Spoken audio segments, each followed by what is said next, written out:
Good morning.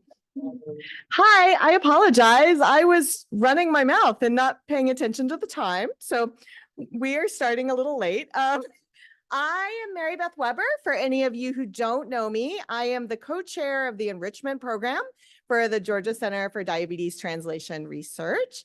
And I will be sort of helping to MC the event today and direct us from talk to talk. But what I wanted to start out before we did our keynote, I just want to take just a few minutes just to tell you guys about the center for anyone who may not know about it. And if you have any questions, feel free to come up and ask me if any of you are unfamiliar with this.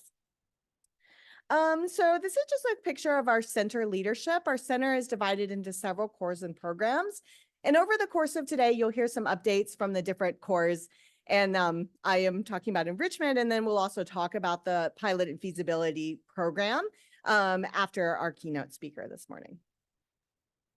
Center membership is in different categories and includes full center members who are faculty members at Emory, Morehouse School of Medicine, and Georgia Tech, who engage in type 2 diabetes translation research.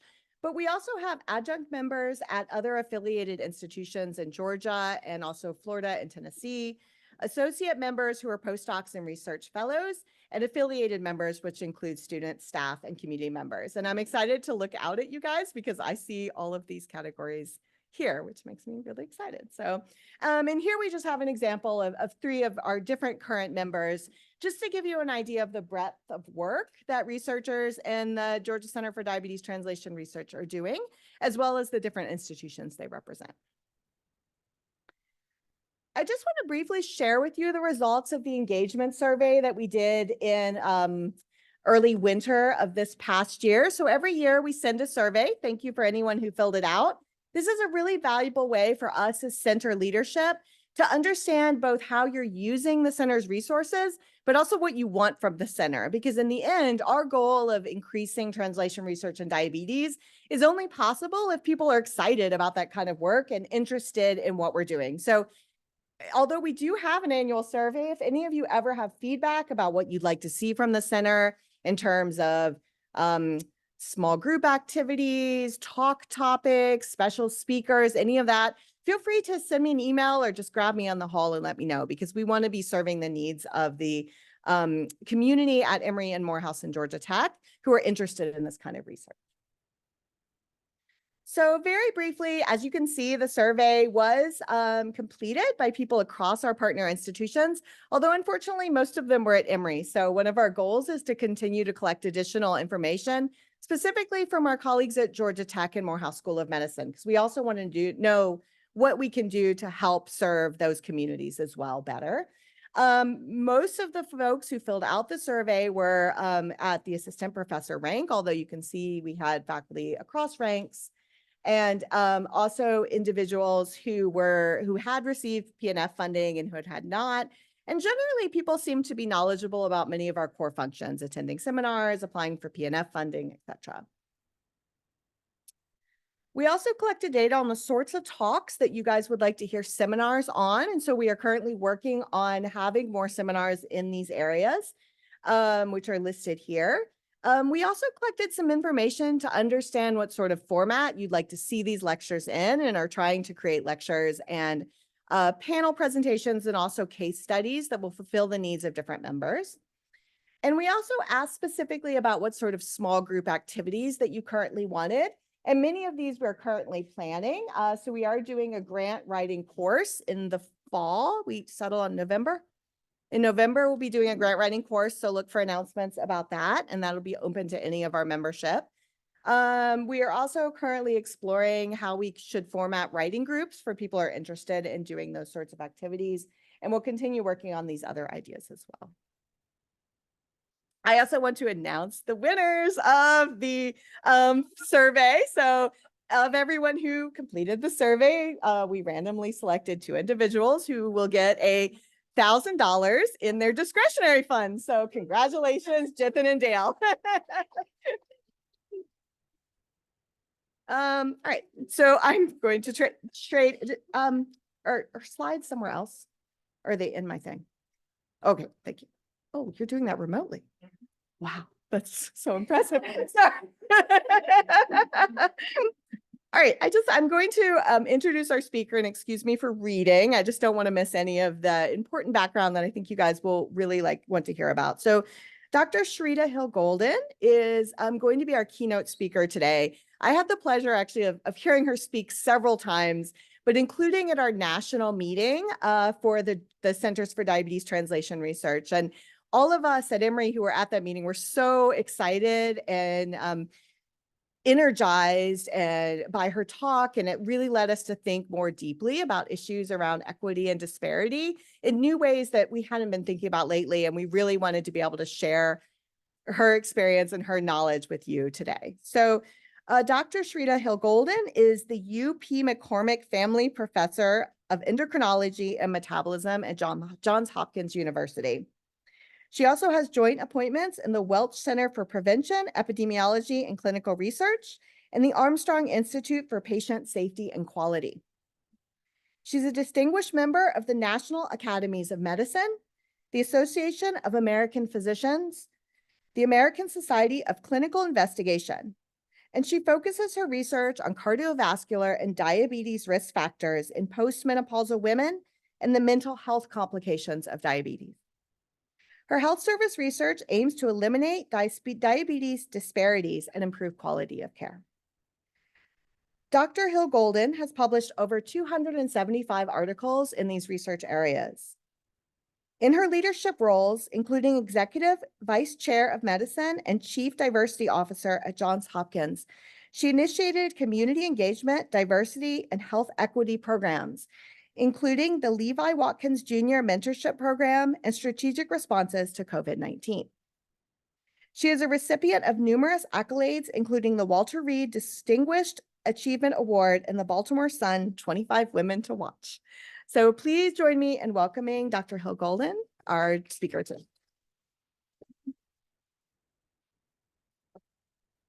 There's a little clicker if you'd like to wander. Okay. All right. Good morning. It's a pleasure to be here. Thank you all for having me. And Atlanta is almost like second home to me because my husband grew up in Augusta, Georgia, and my mother-in-law and her family grew up in Marietta. So I'm down here all the time. I was here just 3 weeks ago, in fact. So really, a pleasure to be here. And what I want to talk to you about this morning is strategies to address the contributors to diabetes health disparities. And I will say that a lot of the things that I'm going to talk about are not things that I learned when I was a medical student at the University of Virginia, because they weren't things that were a typical part of the curriculum. I think health disparities was just coming to light back in the early 90s and really hadn't even been fully described. And the things that we now call the social determinants of health, which I realized back then were impacting the lives of patients with diabetes, didn't even really have that name back then. So I think it's important to really talk about when did quantification of health disparities really come to light. And it was in the mid 80s with the establishment of the task force on Black and minority health under the then U.S. Secretary of Health and Human Services, Margaret Heckler. And her report and that task force work was actually based on a foundational report that had been put out previously by the Association of Minority Health Profession Schools. It was called Blacks and the Health Professions in the 1980s, a National Crisis and a Time for Action. And so the authors of that report, many faces you'll recognize from Atlanta, was Dr. Lewis Sullivan, who was then the Dean and President of Morehouse School of Medicine, Dr. David Satcher, who at the time was the President of Meharry Medical College. Both of them would go on to become U.S. Surgeon Generals. Dr. Walter Bowie, who was the Dean of Tuskegee University, and then Dr. M. Alfred Haynes, who was the Dean of the Charles Drew University School of Medicine and Sciences. And what they really quantified was a shortage of minorities in the health professions and health disparities among Blacks in the U.S. The Heckler report, which was published in 1985, went further to actually quantify how much excess risk mortality did health disparities account for. And they quantified that health disparities accounted for, at the time, 60,000 excess deaths each year. The 6 causes of death accounted for more than 80% of mortality among Blacks and other minoritized populations. And you can see that diabetes was 33 at the time, 33% higher in Blacks compared to whites. And then it outlined recommendations to reduce disparities and the need to improve data collection, not only among Blacks in the US, but among Hispanics, Asian Americans, and American Indians and Alaska Natives. So as an outcome of the Heckler Report in 1986, which actually happened to be the year I graduated high school, so this is all fairly recent because I graduated last year. Just wanted to see if you were paying attention. Okay, so was the establishment of the Health and Human Services Office of Minority Health, which was first led by Dr. Herbert Nickens. And then there were other outcomes as a result of the Heckler Report. So there was pivotal legislation, funding and policies, as well as research and initiatives focused on minority health and health equity. There was the establishment of offices of minority health at the NIH, the Centers for Disease Control and Prevention, the Health Resource and Services Administration. And then there was also advocacy for more inclusive data collection techniques and the establishment of institutions, centers, commissions, as well as state and minority, local minority health offices. So you would think that we should have made a lot of progress after the publication of that report. But then there was a publication in 2003 of the Institute of Medicine report titled Unequal Treatment. And in that report, it not only described remaining disparities, but went on to examine the health system, provider, and patient factors that contributed to disparities. And what they basically found is that ethnic minoritized populations had less access to preventative care, treatment, and surgery, which resulted in delayed diagnosis as well as advanced disease at the time of presentation, and that there was a persistence of race and ethnic disparities in health and healthcare, despite what we had learned from the Heckler Report previously. And then as you think about this in the area of diabetes, so one of the reasons in medical school I decided to pursue clinical care and research in diabetes is that it was a growing public health epidemic, particularly among minoritized populations in the early 90s. And there was a study that suggested that at one point, this was in HIS data 10 years ago, it looked like the incidence of diabetes and the prevalence was plateauing and the incidence was declining. But when you actually stratified those data, in fact, diabetes incidence was continuing to rise in older individuals. I don't know which way I should use the pointer. Maybe I should use the mouse. Okay, so rising in older individuals, that it was continuing to rise in those who had less than a high school education, that incidence was rising in women. So that decline that had been seen was really in men and not in women.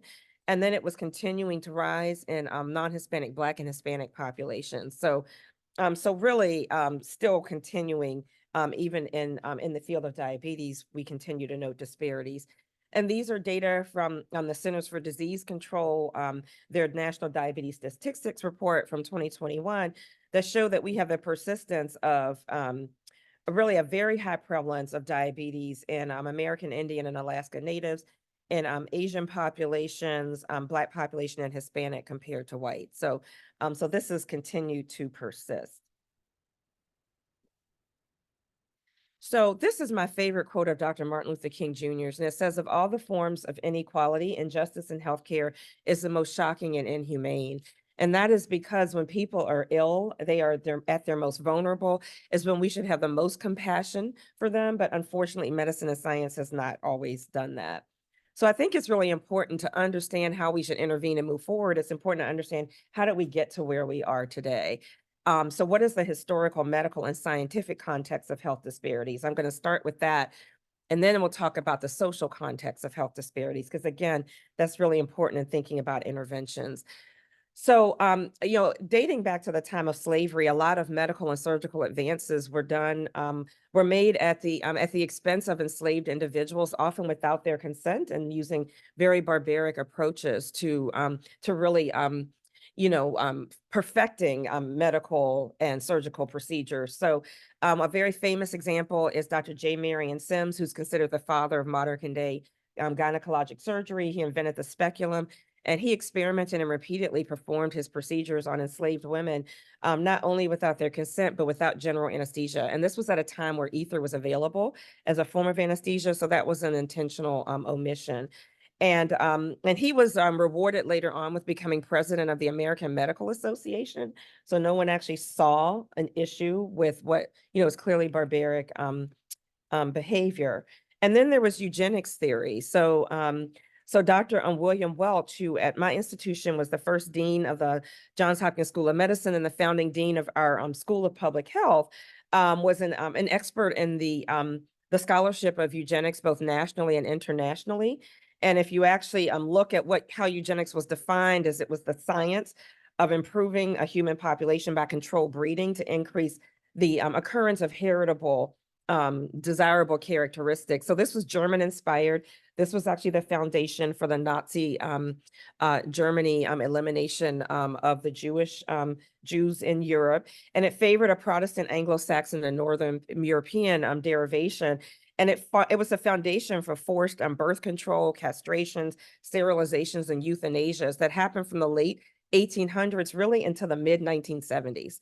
And those who were considered unfit in the U.S. were not just Blacks, but Jews and immigrants from Russia, Eastern Europe, the Balkans, Southern Italy. So, really multiple groups were marginalized in the U.S. And then there was also the syphilis experiments. So we think about the Tuskegee syphilis experiment, which was one of the most famous, but there was even one before that, the Guatemala syphilis experiment, that again was both were overseen by Dr. Thomas Perron, under the auspices of the U.S. Public Health Service. And the Guatemala syphilis experiment exposed individuals to syphilis without their consent. And then the Tuskegee syphilis experiment, there's a non-therapeutic 40-year observational study, if you will, of Black men in Tuskegee, Alabama, where they were denied treatment with syphilis, a known cure for syphilis. So that not only impacted their health, but also the health of their offspring. And so, he became Surgeon General of the U.S. And subsequently in 1991, I believe, under the Clinton administration, there was an issue of an apology for this. But, just for perspective, these are things that have happened in my lifetime. So the Tuskegee syphilis experiment was exposed in 1972 when I was 4 years old. So these are like very recent things. And I didn't hear about this in medical school. I learned about it when I was getting my master's in public health at the age of 30 when I was taking a research ethics course. So just to give some perspective on those things. And then when we think about the other contributor in the medical and scientific context was the Flexner Report, which was published in 1910. And that really eliminated medical schools in the U.S. as proprietary schools. So it said that we really needed to use the biomedical model as a gold standard of medical training. And that ended up having implications for many medical schools in the United States were closed because they didn't have the resources to live up to that biomedical model. But what that meant for medical schools training Black physicians is that out of the 7 that were open at the time, the only 2 that remained open after those closures were Howard Medical School and Meharry Medical College. And remember, these were medical schools that were closed at a time where Blacks could not gain access to predominantly white medical schools for their education. So that really excluded African Americans from medical institutions and left Black patients vulnerable to many, abuses and negligence in the system. And this study was published in 2020. And what it did was it tried to quantify if those 7 medical schools had been given the resources to remain open at the time of the Flexner Report, what would have been the impact on the biomedical diversity of the biomedical workforce? And what they found is that if those medical schools had all remained open, that they might have collectively trained an additional 35,315 graduates by 2019. And that would have resulted in a 29% increase in the number of graduating Black physicians in 2019 alone. So you can see the impact that had. And because people of other marginalized backgrounds often attend HBCU medical schools, I suspect that the diversity of our biomedical workforce would have looked much different in general. So what does this have to do with diabetes and that sort of historical, scientific, and medical context? So this is a very famous book that that I would encourage you all to read who are doing diabetes research. And it was written by a medical historian, Dr. Arlene Marcia Tuckman at Vanderbilt. And she does a beautiful overlay of the history of diabetes in this country and how it's perceived along with the history of race in the US. And I'm just going to share a bit with you about that because, again, it actually shows the evolution of the medical context, but also the social context of disparities. So it's interesting that today we think about diabetes as a disease primarily of racial minoritized populations in the US, but that is not how it was always viewed. So initially, diabetes was seen to be a disease of the Jewish community, and it was called the Jewish malady in Germany. It was called Judenkrankheit. And in 1893, there was a high prevalence of diabetes in certain patient populations that were noted by the physicians. And William Osler and Elliot Jocelyn recognized that there seemed to be this predisposition to diabetes in the Jewish community. And part of that was thought to be that there was greater nutritional access, and that they had this longstanding like oppression stress for generations and generations. And, so that is actually fascinating to me to think about from an endocrine perspective, because many Jewish individuals who came to the US were fleeing Eastern Europe, the poverty and hunger there. And so here in the US, they had access to better food and more plentiful eating. So they were more prone to developing obesity, and that increased the risk for diabetes. And then because they had had these stressors and they had to adapt, generations of oppression in captivity, that they were considered to be the most nervous, quote unquote, of the civilized people. And so the thought was that like a well-developed like nervous system with a propensity to increase adrenaline induced insulin resistance and diabetes. So that was kind of the theory back in the late 1800s, but that was really challenged in the 1930s as really related to weight gain and not to race. And this theory was completely refuted after World War II. But then like there was kind of the evolution of the social order. So despite anthropologists insisting that races were products of culture and not biology, there was this movement to maintain the purity of the American race. And so there were restrictive immigration laws. So that's when a lot of immigration to the US from many places was impaired. And then there were also anti-miscegenation laws. So no like interracial, intergroup marrying. And then the Johnson-Reed Act of 1924 sort of outlined what populations in the US were considered white. So, so then people basically, what populations could assimilate? So those who had previously been marginalized, Jewish people, Italians, French Canadians, the Tetons, they were all able to pretty much, assimilate as white. So then diabetes became seen as a disease of the civilized middle and upper class. And so I think this quote is really interesting from a journalist in 1936. And it says that people with diabetes make a good deal better citizen than the average. They are never wasters or drunkards because they have to learn early in their disease to be controlled and self-reliant. They have greater intelligence than the average, and they develop it by constant use. Of course, there undoubtedly have been diabetics with weak character, but they did not live long enough to tell the tale. I mean, this was actually written. I know some of this is just, it is shocking. When I read her book, I would be like, and I would close it. My husband's like, "What's wrong?" I was like, I just, so it's a really good read. But, so this was considered a disease of overindulgence due to the discovery of insulin. And so people could essentially eat what they wanted. And you would think, well, there was this eugenics theory. So I talked about eugenics theory, and this is a chronic disease. And maybe people with diabetes shouldn't be allowed to keep reproducing. They could pass it on. But they thought because this is a disease of the civilized middle and upper white class, and these are people of higher intelligence, they sort of got a pass from the eugenics theory. And then even Jocelyn, sort of in his writings talked about good versus bad patients with diabetes. So keep that in mind as we continue to move forward into how the language and how we think about patients with diabetes. Now, he thought those with poor glycemic control and complications, that was due to a personal failure and a lack of moral character, not because of maybe other things that were happening with them.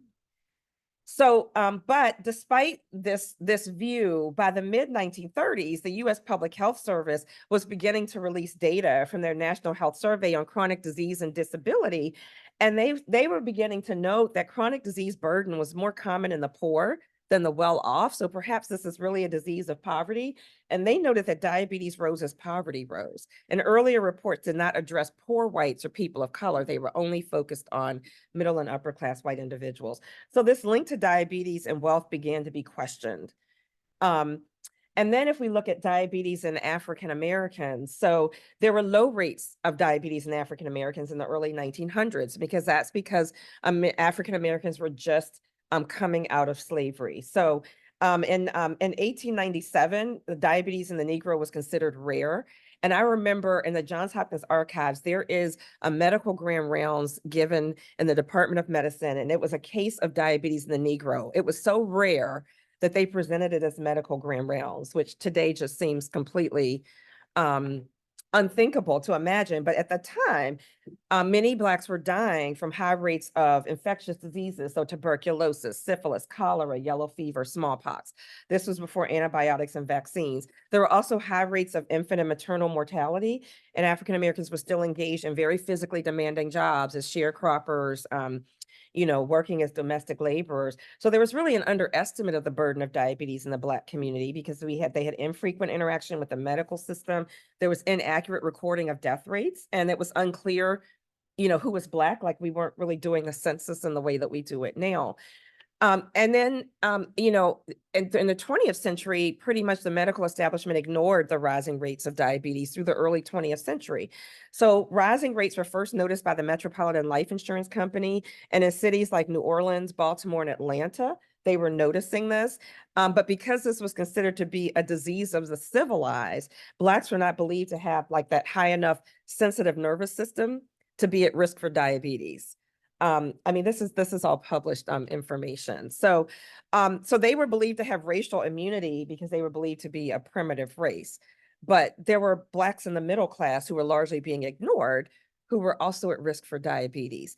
So, physicians at Emory, here at Emory and Johns Hopkins, actually documented that diabetes incidence rates were actually similar in Blacks and whites, and that the experience of complications was similar, but that the death rate was higher among Blacks, especially Black women. And this was corroborated in Joslyn's 6th edition of the treatment of diabetes mellitus. So there was really, Dr.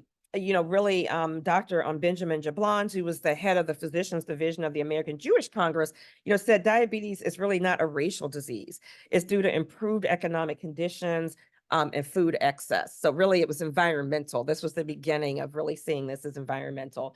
And then there were multiple physicians, African-American physicians, who said diabetes is not a respecter of persons, that Blacks were just as prone to the high hustle and bustle and could be as nervous and civilized as everyone else in society. Therefore, they were at risk for diabetes. And despite that fact, post-Civil World War II diabetes was still considered to be a disease of whites. And really the diabetes prevalence and the disabilities in Blacks would remain largely invisible until that Heckler report was published in 1985. So I also want to just talk a bit about diabetes in Native Americans, because this is another community where, again, things were thought to be related to biology and genetics, but then there's clearly a very large environmental component. So just like African American, there were low rates of diabetes in Native Americans in the 1900s because diabetes was rare because, again, being considered to be a disease of the civilized. And they were still dying of infectious diseases with a short life expectancy, just like many African Americans. And so that was due to centuries of federal policies that had destroyed the land that they used for their livelihood, their lifestyle, and those things, and that they really had avoided hospitals and lived in very dispersed conditions. So again, very hard to quantify the impact of diabetes in Native Americans in the early 1900s. But then there were rising rates of diabetes in the 1950s and the 1960s. And that was due, so there was the Desert Land Act and the Homestead Act of the mid to late 1800s. And that really encouraged westward expansion of the US. But as a part of that westward expansion, in order for the white settlers to be able to farm, they had to divert water from the Gila River to nourish the land that they were starting to use. And so what that meant is that once that river dried up, that prevented Native Americans from being able to grow their crops. So that was a source of healthy nutrition for them. It was also a source of their economy because they would trade with white settlers when they came west. So many of them then began to rely on government subsidies, and they were relegated to staying on reservations with poor conditions. And so that was a form of residential racial segregation. We often think about it with redlining in our cities, but this was another form of racial residential segregation. So So how do they explain the rising rate of diabetes? Well, they said, well, it's because they're primitive people that were unequipped to adapt to the challenges of civilization. And the US Public Health Service conducted a study. The Pima Indian study went on for a number of years, and it was focused on genetics, thinking that this was a less evolved population. So maybe we could understand the genetic underpinnings of diabetes. But in 1954, the Indian Health Service was transferred from the Bureau of Indian Affairs to the U.S. Public Health Service, which was better resourced. And that, again, led to a lot of the study of the Acmeal Odom and Pima Indians in Arizona. And there really began to be this debate about, is the high prevalence incidence of diabetes in Native Americans due to the environment, or is it due to race? And there were really like two schools of thought for a long time. And the importance of lifestyle and the diabetes prevalence and incidence should have been recognized, because there were the Athabascan Indians that lived in Arizona, Southwest Arizona, and there were Alaska Eskimos, and they both had unusually low rates of diabetes. So they didn't live in the same parts of the country, but they both had active lifestyles, and both tribes had diets that were heavy in protein, with moderate fat and low carbohydrates. So it was the diet and in the environment that led them to low incidence. But they said, well, they lumped all Native Americans together and said race was not a factor. So it's just interesting, kind of how that evolved over time. So in summary, if we kind of look at this evolution of the face of diabetes and its disparities, at one point it was considered due to nutritional access and oppression stress in the Jewish community. Then it came to be seen as a disease of nutritional access and overindulgence, a disease of the highly intelligent upper and middle class, a disease of the civilized. But then as it became clear that this is a disease also related to poverty, there was a focus on Blacks and Native Americans. So, a disease of poor minoritized communities in urban settings who were less intelligent and less civilized. And in Native Americans, again, it was this failure to adapt to Western civilization. So you can see how the narrative changed based on who was most, as they discovered who was most impacted by the disease. So when we put all of that together, then this explains why there are many marginalized groups with diabetes. During COVID, they said, well, they don't trust the medical system, and we kind of changed that around. We said, well, their trust has been violated by the medical establishment. It needs to be earned back. So there's justifiable reasons why they feel uncomfortable.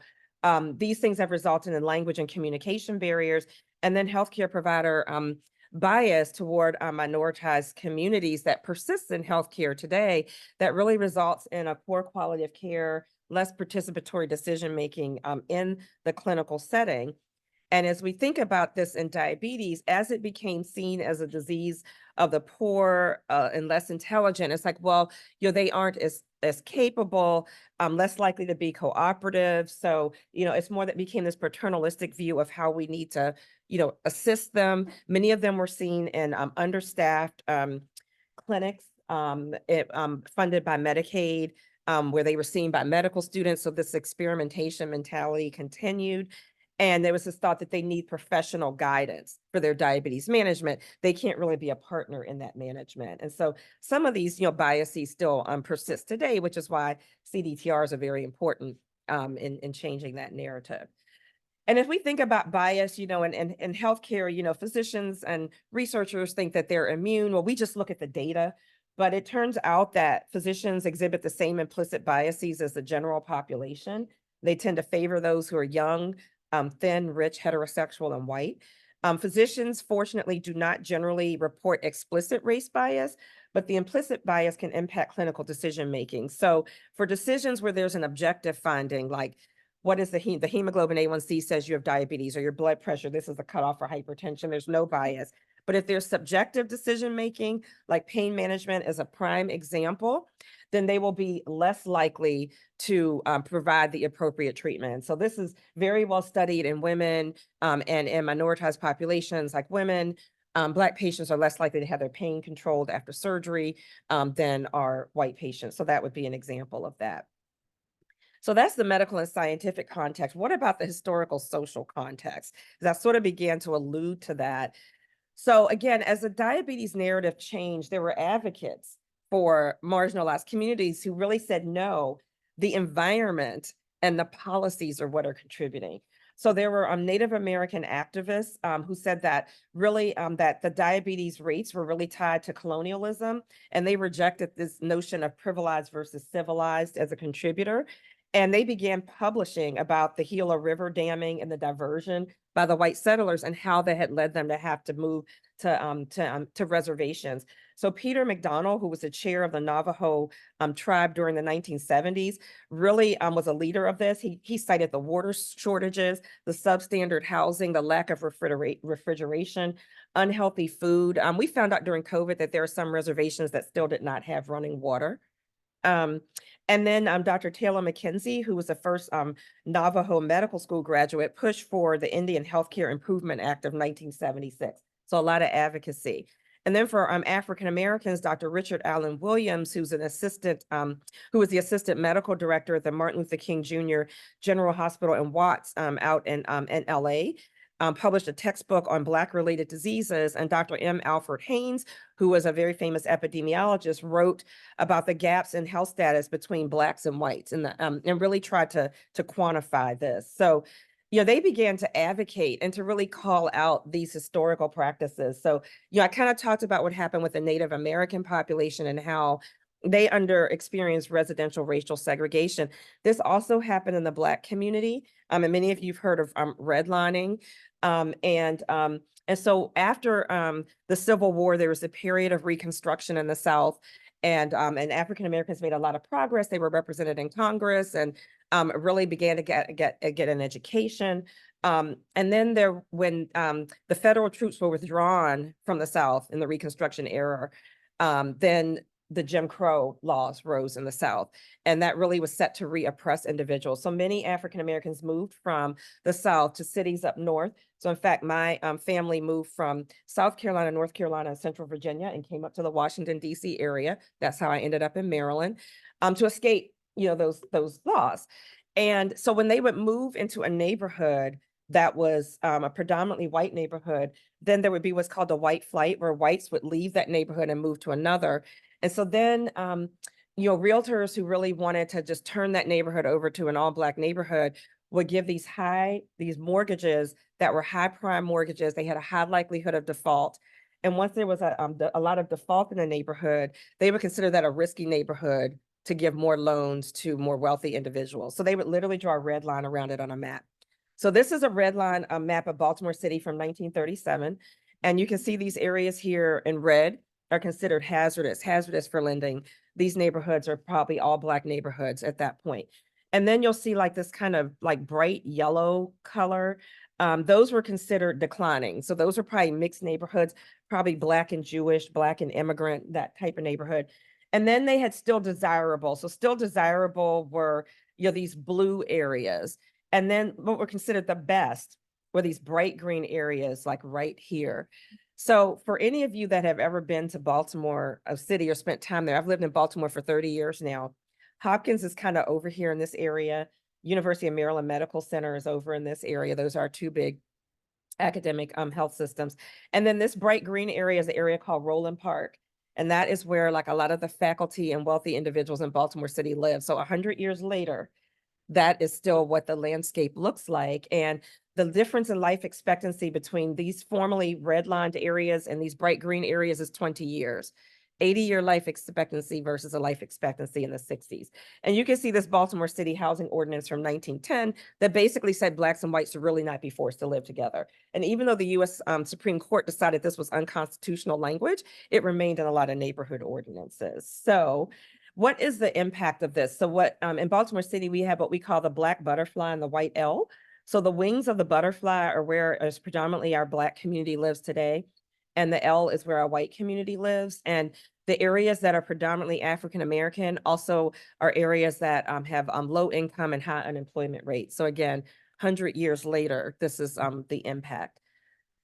And the other thing I want to talk about is, before I move to talk about social determinants of health and then what we can do about all of this, is that, I mentioned that back in the 1920s, immigration to the US was halted. So, while we have these two forms of racial residential segregation going on with Native Americans and Black Americans, we've also halted immigration to the US. Only from certain countries can you come. Well, in 1965, there was the Immigration and Nationality Act, which opened immigration more broadly back to the US.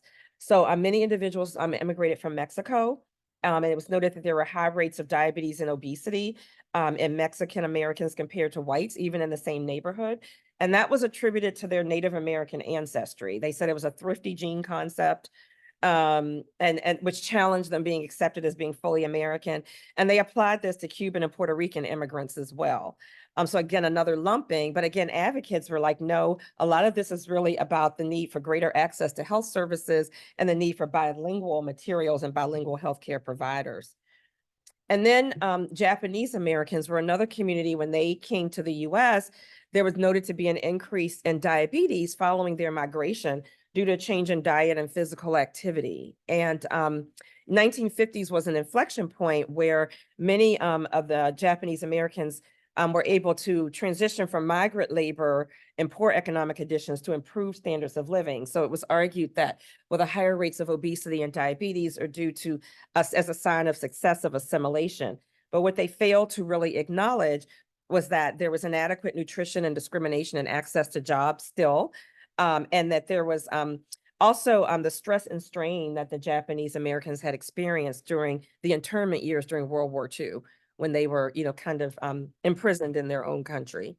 So, as we think about all of those things and like how they fit together, that there were a system of policies that really resulted in conditions that made it hard for people to avoid, if you will, developing chronic conditions like diabetes. And federal housing loans were refused to millions of not just Black Americans, but Asian, Hispanic, Jewish, and immigrant families. And that really did not change into the Fair Housing Act of 1968, which was the last of the Civil Rights Acts.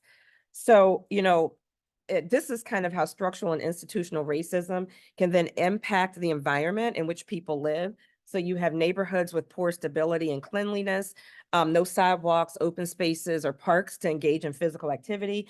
There's a less access to healthy food and affordable housing. So, showing here, a typical corner store in Baltimore City. This is a trading post on an Indian reservation. So you can see that these are not areas where you're going to have access to the healthiest food. So you can see why certain communities are then predisposed to developing hypertension, obesity, hyperlipidemia, hyperglycemia, and ultimately diabetes and its complications. So that's how we got to the present day social determinants of health. And, and I think it's really important to really understand and think about that, because then we need to know where and how we need to intervene.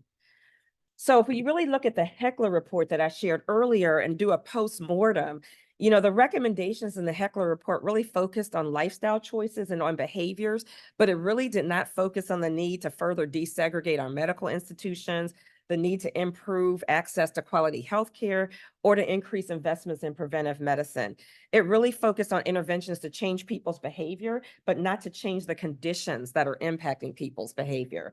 It's hard for me to tell my patients to go and take a walk in their neighborhood if it's not safe to do so, if the sidewalk has cracks in it, all of those kind of things. It also failed to discuss the plight of poor whites and the role of socioeconomic disadvantage in diabetes risk. So there are places in the US like Appalachia where the rates of diabetes are as high as they are in Blacks and Native Americans. So, these are things that the Heckler report really didn't address. So understanding that backdrop, I don't want to leave you kind of completely let down on a Friday. So what can we do? We're going to do the second half is what can we do? So, and there's a lot that we can do. So, so one of the important things is really to incorporate the culturally, linguistically appropriate standards, or the national class standards, into our clinical operations. So there are 15 standards. These were put out by the Office of Minority Health back around 2000. And the principal standard is that you should provide effective, equitable, understandable, and respectful quality of care and services that are responsive to the diverse cultural health beliefs and practices, the preferred languages, health literacy, and other communication needs of the communities that you serve. And I think that not only goes for clinical research, for clinical care, I think that's important for clinical research also. And so if we think about language and literacy support, there's 4 class standards around that. So for example, the need to offer qualified language assistance, like qualified medical interpreters, not asking their child to interpret the visit for them, not asking them to translate the consent form, but having like the correctly translated and interpreted information. That's actually a law. It is law that we are to provide that. And then also ensuring that individuals have easy to understand print and multimedia materials and signage that they can understand, what's used by the service area.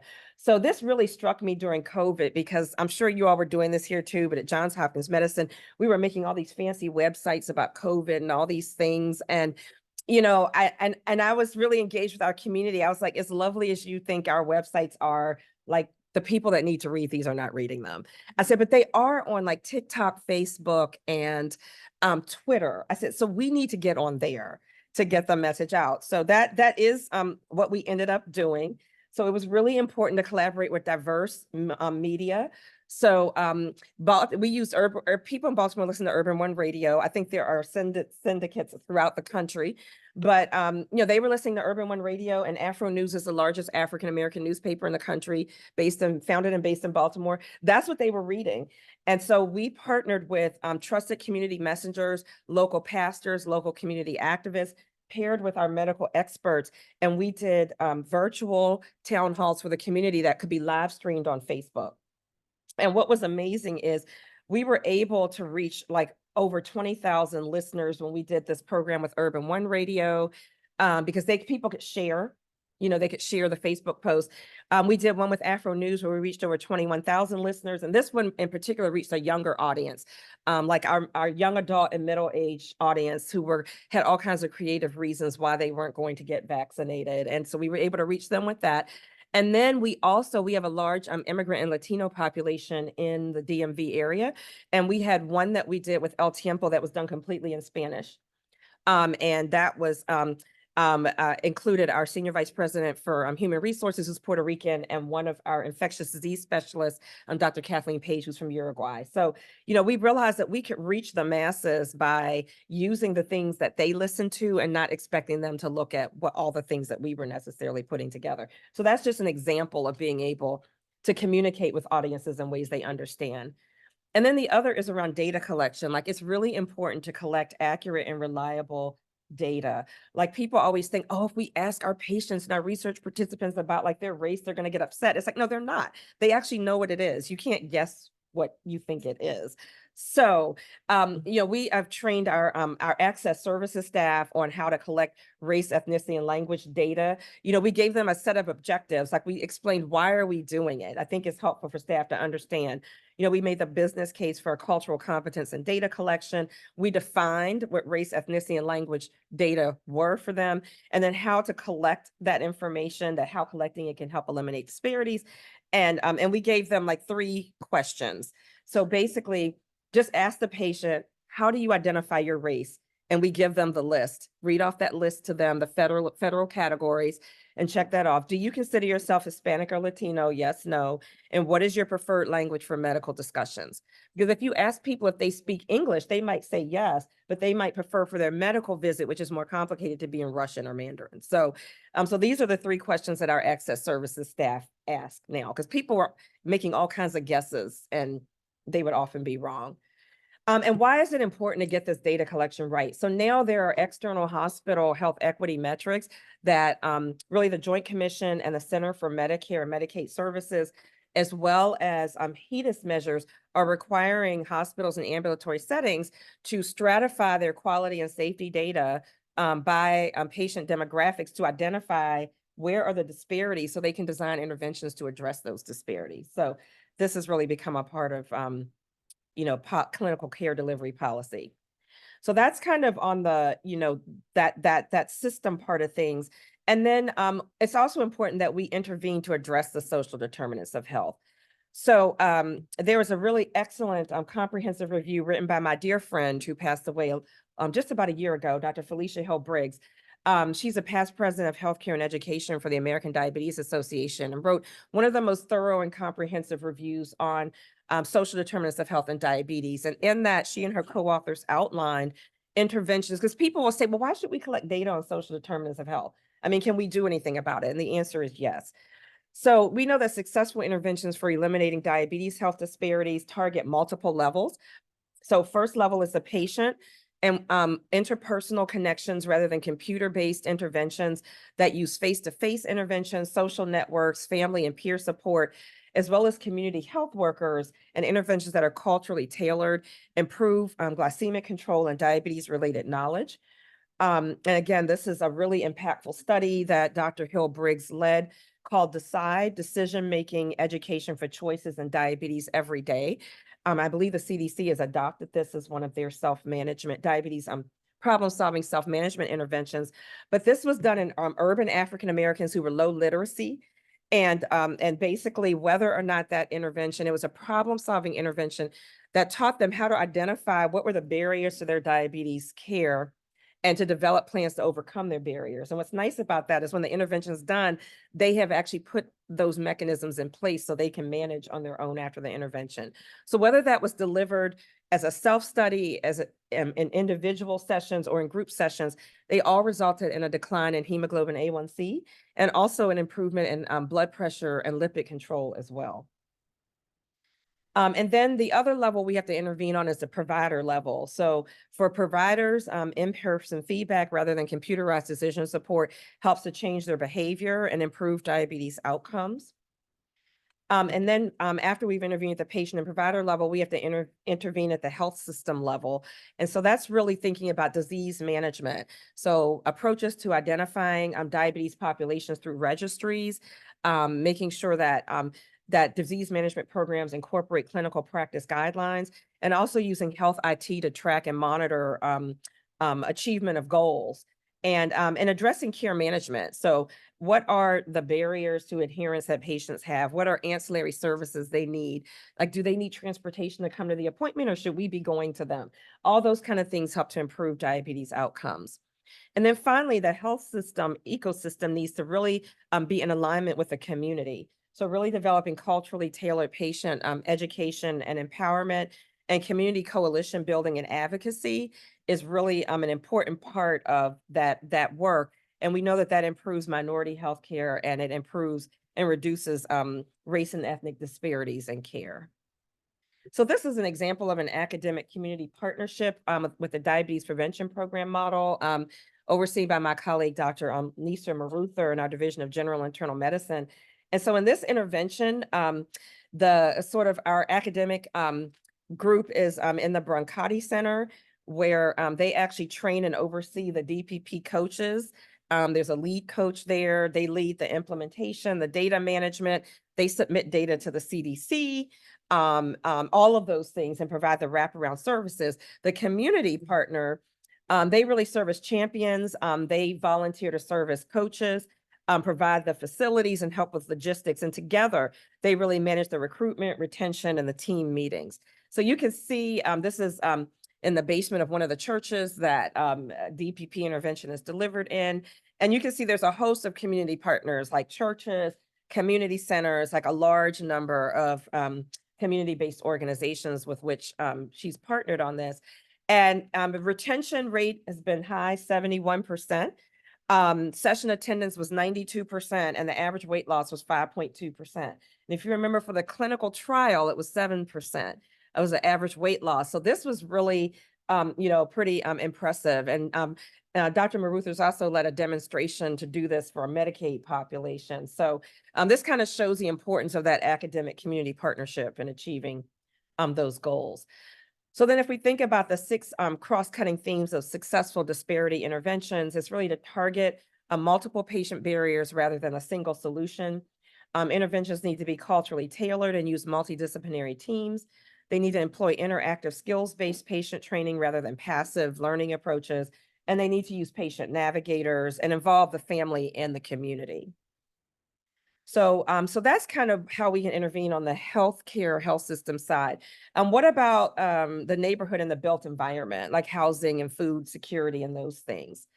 So again, in that same review, there was an overview of two housing interventions. So Moving to Opportunity is a famous study you all may remember, published in 2011 in the New England Journal, and they randomized close to 4,500 families into three groups. They either had to move from a high poverty neighborhood to a low poverty neighborhood, or they had to move from a no location change. So they got a voucher, but they weren't told where they had to move, or the control group got no new location assistance. And so those who moved from a high poverty to a low poverty neighborhood had a lower prevalence of extreme obesity and diabetes when compared to controls. And that's probably not only because of the housing options that they had, but they probably also had access to better food, better job opportunities, and also better physical activity options. And then there was also the initiative to end chronic homelessness that not only placed people in permanent housing, but also connected them to primary and mental health care services. And there was a lower risk of new onset diabetes in that particular intervention.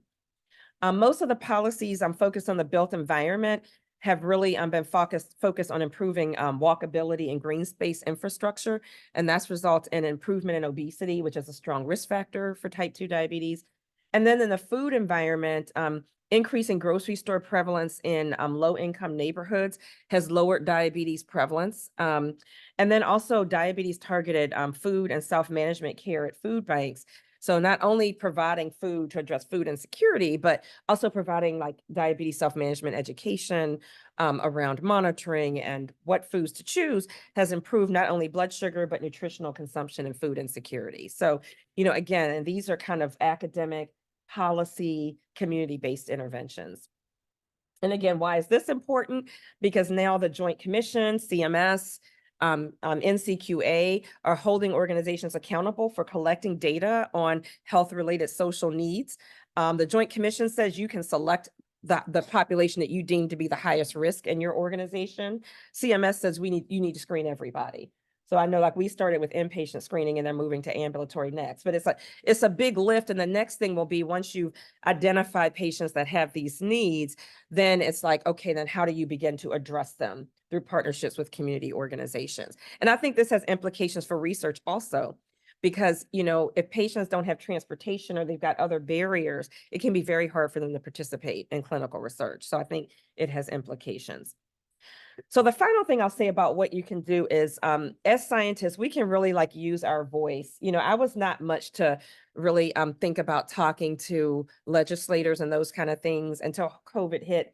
And I saw how it was just decimating our community in Baltimore City, and just really realized that, I could not keep silent. And they actually really appreciate our scientific voice. I felt like it was an Esther moment. For those of you familiar with Esther in the Bible, when she was called to go and rescue her Jewish people from annihilation, I kind of felt like I got to go down there to Annapolis and talk to these folks about what we need in Maryland. So, but I think it's really important to do that. So during the pandemic, I was fortunate to work with our then Assistant Director of State Affairs, and we have several legislators in Maryland who are really committed to advancing health equity for Marylanders. And I had the opportunity to partner with them. Speaker Adrienne Jones is the Speaker of the House in Maryland. She's the first African American to hold that position. And then Senator Melanie Griffin, who was from my home district of Prince George's County, she is actually now the CEO of the Maryland Hospital Association, and Delegate Josephine Pena-Malnick, who really is an advocate for the needs of the immigrant communities. And through working with them, I'm able to help craft and testify on behalf of 5 pieces of legislation around health equity were implemented during the Maryland's 2021 legislative session. So like our voices really do matter in making a difference. And it's really important now, because I think the area that we will need to advocate for is for DEI and health equity as to remain in medical education. So in the last 2 months, there was legislation put forth by Congressman Greg Murphy, embracing anti-discrimination, unbiased curricula, and advancing truth in medical education, that wants to ban race-based mandates in medical education and accrediting institutions. So right now, the AAMC, the LCME, has this as a part of their requirements and accreditation process. Just this past a couple of weeks ago, Representatives Joyce Beatty and and Congresswoman Kathy Castor put out a resolution to fight for fairness in medicine, in DEI in medicine. So these are areas where it's really important for us to be aware of what is happening, and to really be a voice, because we're not going to really be able to eliminate the inequities that we see if we don't have all of the diverse voices around the table so that we can really innovate. So as we really think about, kind of how we need to address health equity, we really think about, when I was in clinical practice, I felt like I was sitting in clinic addressing one diabetes patient at a time, where there were like thousands and millions that really needed help. So we really have to continue moving upstream and really think about community conditions. And that really addresses like policy and a lot of other things that we really need to think about more. So I thank you. I don't know if there's time for questions. I'd be happy to take any, and appreciate your attentiveness. So.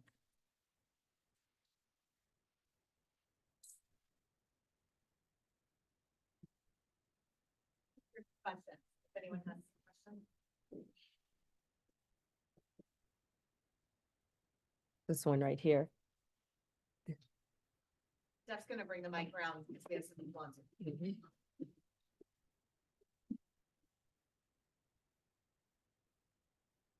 First of all, I want to say just phenomenal presentation. Thank you.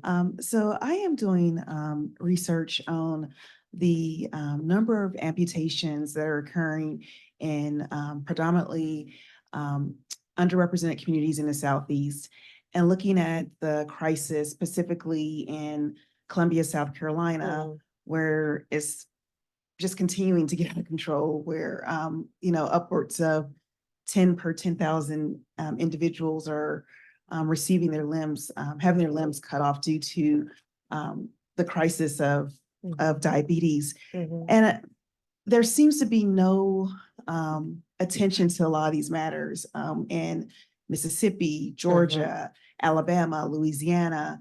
And I just want to get your perspective on how not to get just frustrated with the fact that when you look at I love that you had this legislation that was passed, but when you look at and study some of the legislation that's put forth, and it's just sort of put aside, like it's not important because it's impacting communities that are poor, that don't have a lot of access. What's your perspective on? Yeah, I'll try to repeat can they on Zoom, were they able to hear her question, or do I need to repeat? They should have been able to hear. Oh, because it's all connected. Okay.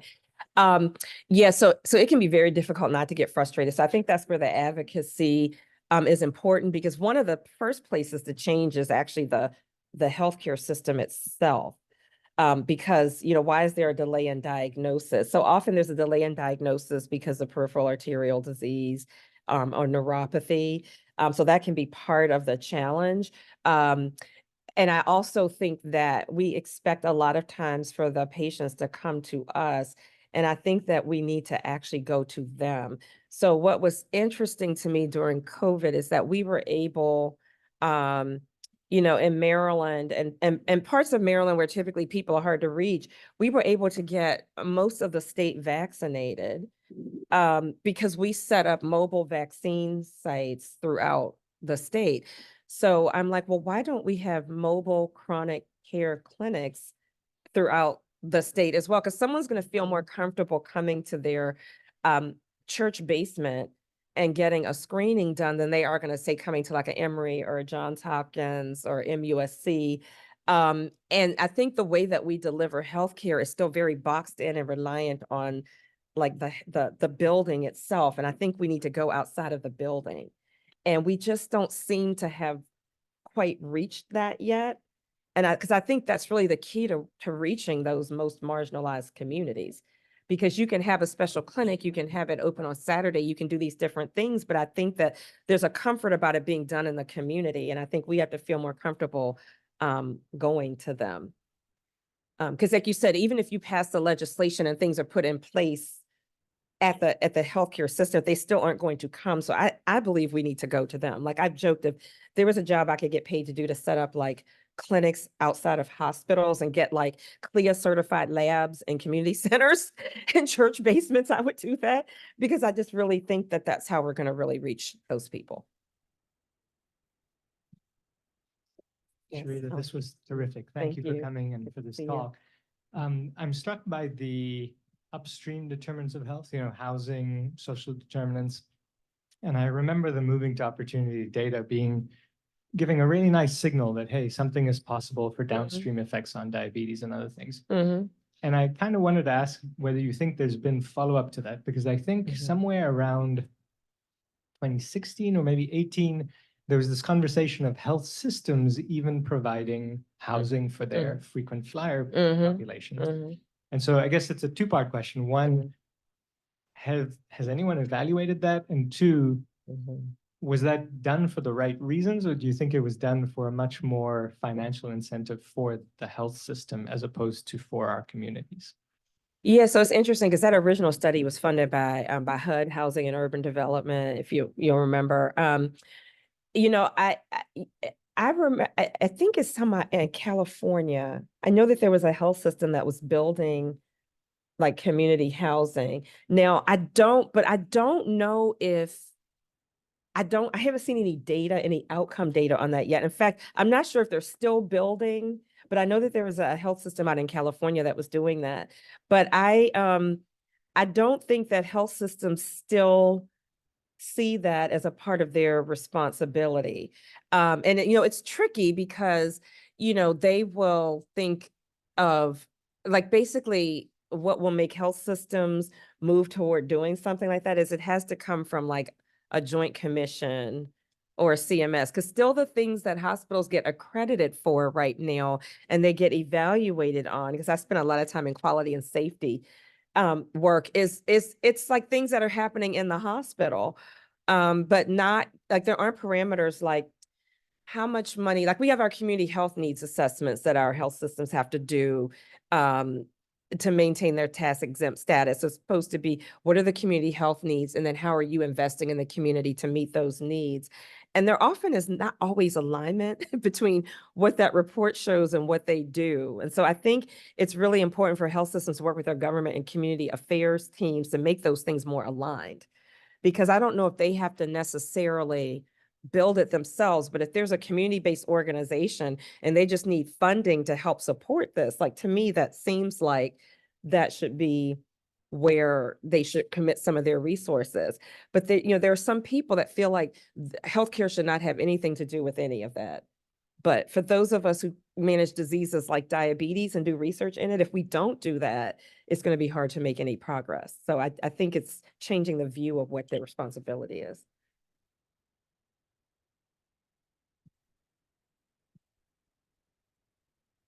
I was wondering, great talk. Thank you. Thank you. For the incredibly insightful and the history along with all that you presented. Going back to what you were just talking about, but earlier where you're talking about going into the communities, what about partnerships with those community health centers, Yeah. FQHCs that are already in there, the Yeah. partnerships between academic institutions or academic health systems Mhm. and those institutions don't seem to quite Yeah. be as well as they could be. And so I'm Yeah. wondering about your thoughts about that type of partnership. No, I totally agree. I would say yes. I mean, because again, these are areas where people are going where they feel comfortable. They trust, they have relationships with those staff. So yes, I think that that is exactly what should happen. It would also benefit the system because, if you invest more there, then a lot of those ambulatory sensitive conditions, people won't come to the ED for, they won't come get admitted for. So I think that those partnerships should be more strongly established. I just think that it's like we're making movements toward it, but like it's sort of trying to part with the traditional models and thinking about how to do things differently. I think that's the challenge, how to improve that, Yes, that connection. absolutely. Yeah, thanks so much for the great presentation. I Mhm. really appreciated also this historical perspective. And Sure. it's quite striking to see how sticky some of these tropes and narratives are and being recycled in the global space as well now. Mhm. I have a completely different question though. Mhm. Okay. Could you speak a bit to the financial barriers to healthcare use and access and how they might contribute to these disparities, which I guess is a conversation that has come a bit more to light now, given the recent hype around GLP-1 receptor agonists and their prohibitive costs. So I wonder if Yeah. you could speak to that. Yes, that's a whole presentation discussion on the healthcare costs. Yeah, that is a challenge. So you're talking about around like diabetes treatment and access. So the first challenge is that there are not enough endocrinologists to care for people with diabetes, and I will say that as an endocrinologist, like the wait time just to get an appointment can be like 6 months. And like if you're newly diagnosed, like you don't have time to wait 6 months. So then it's a matter of, if people have access to a primary care provider, how do we make them more comfortable with managing the diabetes, because it can be very complex. And the model, I think, would probably work better than go to the PCP, they refer you to the endocrinologist, you go to a totally different clinic, is to like have the endocrine advice embedded in the primary care practice, so that, instead of them going to see the endocrinologist, maybe it's like a team care model where the PCP and like the nurse, patient navigator, like they all meet as a team once a week, and you can actually go down the list and look and say, okay, here are, this is basically what, this patient needs. Because typically within the first 5 minutes of a visit, I know exactly what needs to be changed, right? So if you could do that in a way, then you pay a percentage of that, subspecialist time, but they're like embedded in the practice. So I think that'd be one thing, because for patients, like if they have to take off an extra day of work to go see a specialist, that's going to be a challenge. Okay, the cost of medications, that is a real issue. So I'm on the Maryland Prescription Drug Advisory Stakeholder Council, and one of the things we're trying to do is figure out how to evaluate like what's going into the cost of some of these medications. And as you can imagine, GLP-1s are on that list, very highly effective. And the clinical practice guidelines currently recommend that if you have heart failure or chronic kidney disease, that you start with a GLP-1 agonist. There is evidence-based therapy. I mean, evidence-based for that, but they are so expensive that the insurance formulary of the insurance companies, they make you try like a sulfonylurea metformin first, let them fail that. And then once they fail, we'll move to the GLP. Well, in the meantime, now they've got peripheral arterial disease and all these things. So like that cost needs to be aligned with what the guidelines are, and it's not. So that's a real challenge. Some of the companies have programs to help people that have problems paying, but for many people, even with good insurance, you're still paying a lot of money on a copay for some of these. So that's a very complicated issue, because it's not just the company that's producing it, it's the pharmacy benefit managers in the middle are causing a lot of the cost hike. Yes, very complicated. That was probably not a good answer, but That's a it's great answer. Thank you so much. okay. It's like, it's complicated.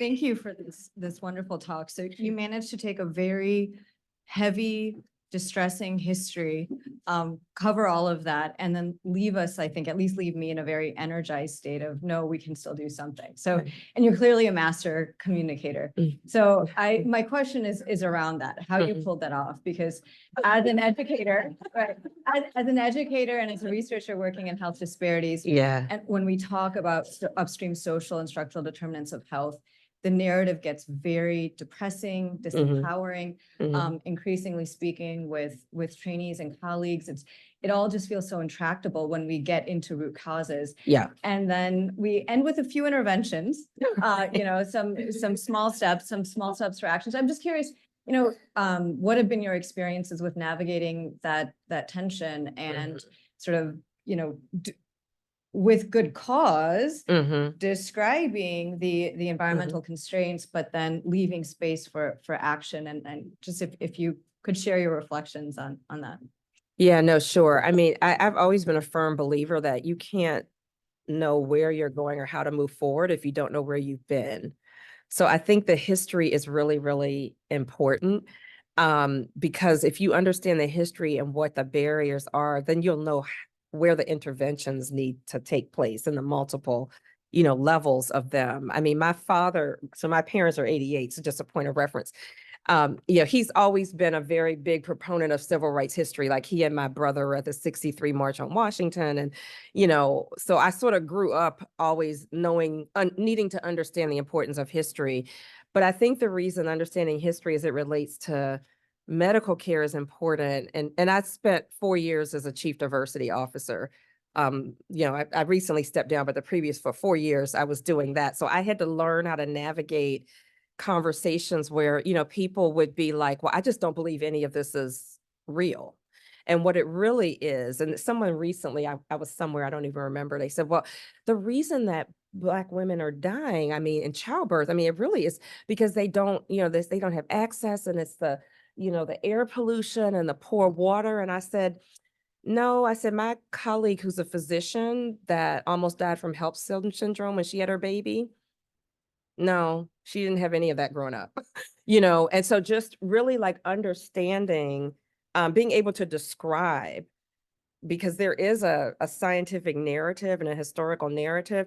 This is what happened. These were the policies that were put in place. So it helps us understand now this is like how we need to think about undoing it. I think you always have to end with, I never describe that history without saying, and this is what we can do about it. Like, I don't think you can just, because when I first read her book, I was exhausted. I was like, it was during COVID. I was reading, her book was published during COVID, and I was putting this talk together for, and because I have a different version for the Endocrine Society meeting. And I was like, oh my God, but I had that along with Felicia Hill Briggs' review that got published right around the same time.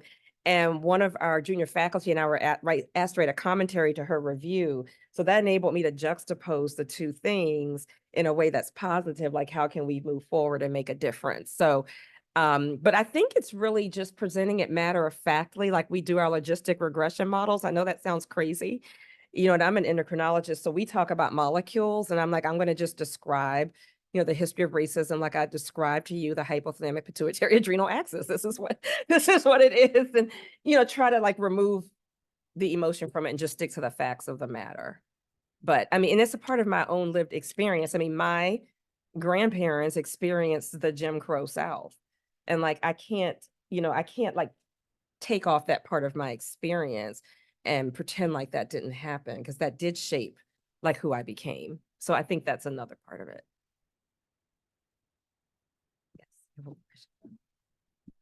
Hi, Hi. I enjoyed your presentation. Thank I'm you. really glad that you mentioned about the history of J. Marion Sims and the work that Bill, in extending from that and probably in connection with what you had previously said, I wanted to know how rapid is the research being produced that is examining how these same mentalities are being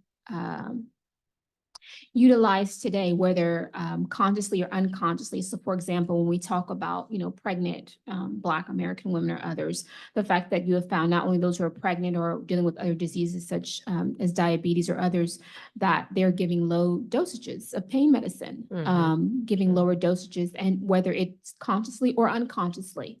And also examining too with this and examining the different disparities and talking about the historical inadequacies.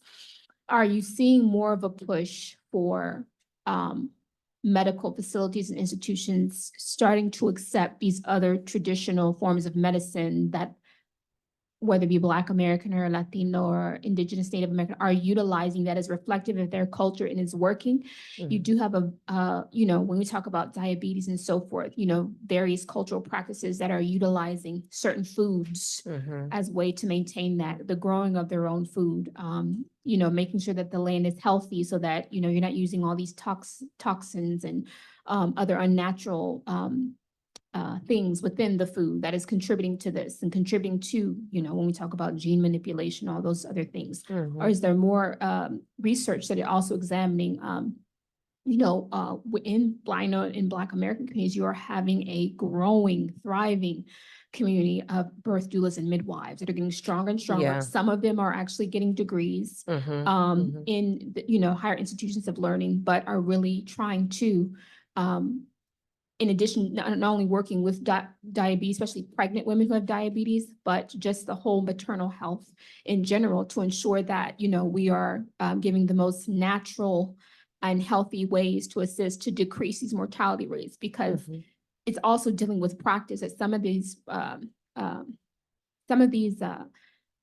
methods that are being used for pregnant Black American women and others are not sufficient with cultural norms or even their bodies. You know, Mhm. they're not, people really don't understand when we talk about, I think it's Dorothy Shepherd, the book Killing the Black Body, when she talks about the medical institution here in the United States and how it is not conducive for the best form of health when it talks about that. I mean, Mhm. do you see more literature that's coming up? Yeah, I mean, there is, and I think, and again, I know in Maryland, one of those bills I didn't have a chance to talk about because in the interest of time, but there was a bill that one of the bills was to, or one of the laws is that all Maryland clinicians that get a state license, so that's like, physicians, nurses, what if you get a license, then you have to undergo an hour of implicit bias training as a part of your licensure when you renew each year.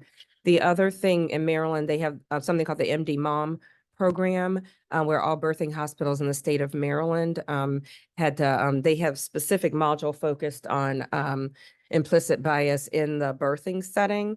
And they had to do like a part of that also had a skills building workshop where they actually got cases where they had to practice. So people could begin to practice, like seeing where perhaps maybe some of their barriers were and addressing them. So there are things like that. And I would say, I just think everybody should take an advocate to the hospital with them when they go. I mean, that you just, somebody else is just there to advocate with you. I just think that that's really critical and for everybody, regardless of race. Because, as a physician, I have even seen non-marginalized people get marginalized in the hospital setting. So, but yes, having an advocate there, I think is really important.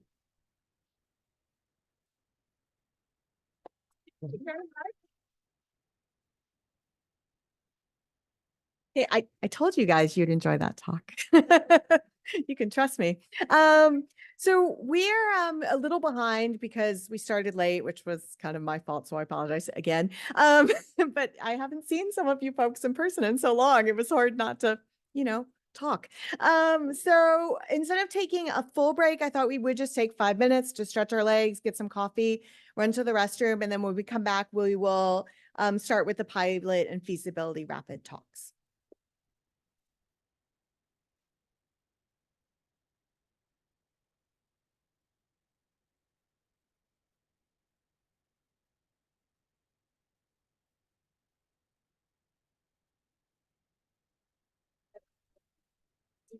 I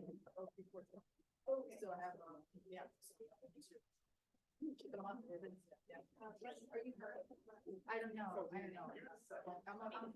not the rapid. I am on the, yeah. So we need to, but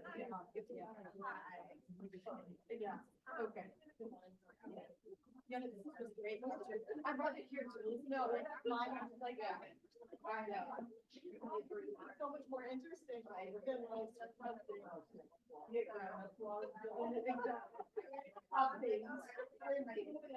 Yeah, and then the fire is supposed to be. Yeah, I'll just say, I know. I think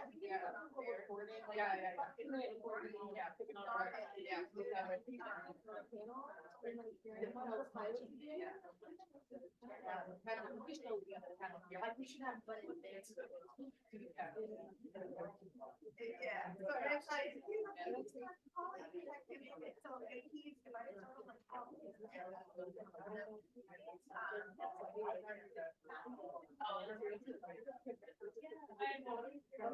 Actually, now it's also right. Yeah. It's like,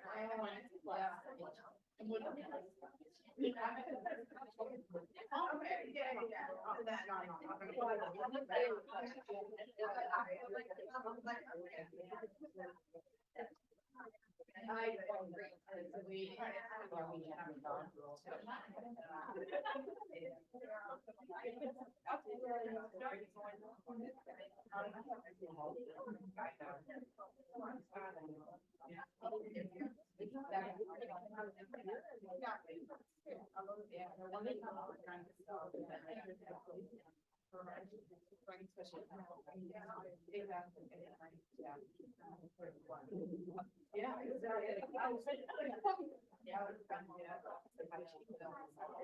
well, I don't put me that else to them. It's that down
This roundabout way. No, no, no.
Hello.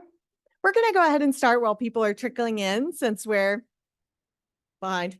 So I have some slides here on the pilot and feasibility program, but for the sake of time, I'm actually going to skip these.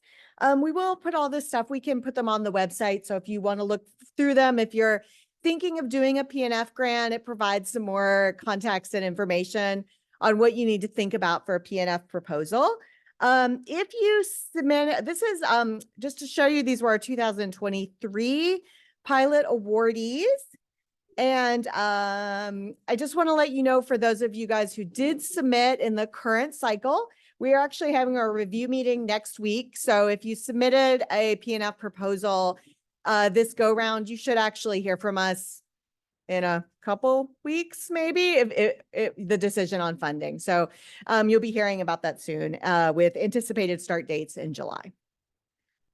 All right, so without any further ado, I'd like to go into the rapid fire discussions from the 4 of our current PNF fundees, who are going to talk briefly about the research that they are doing. So I am going to actually, this is the order we'll go in, and I will just sort of let you guys come up one at a time and do your talks without introductions in the middle. I'll let you just take just 1 or 2, 30 seconds just to briefly introduce yourself before your talk.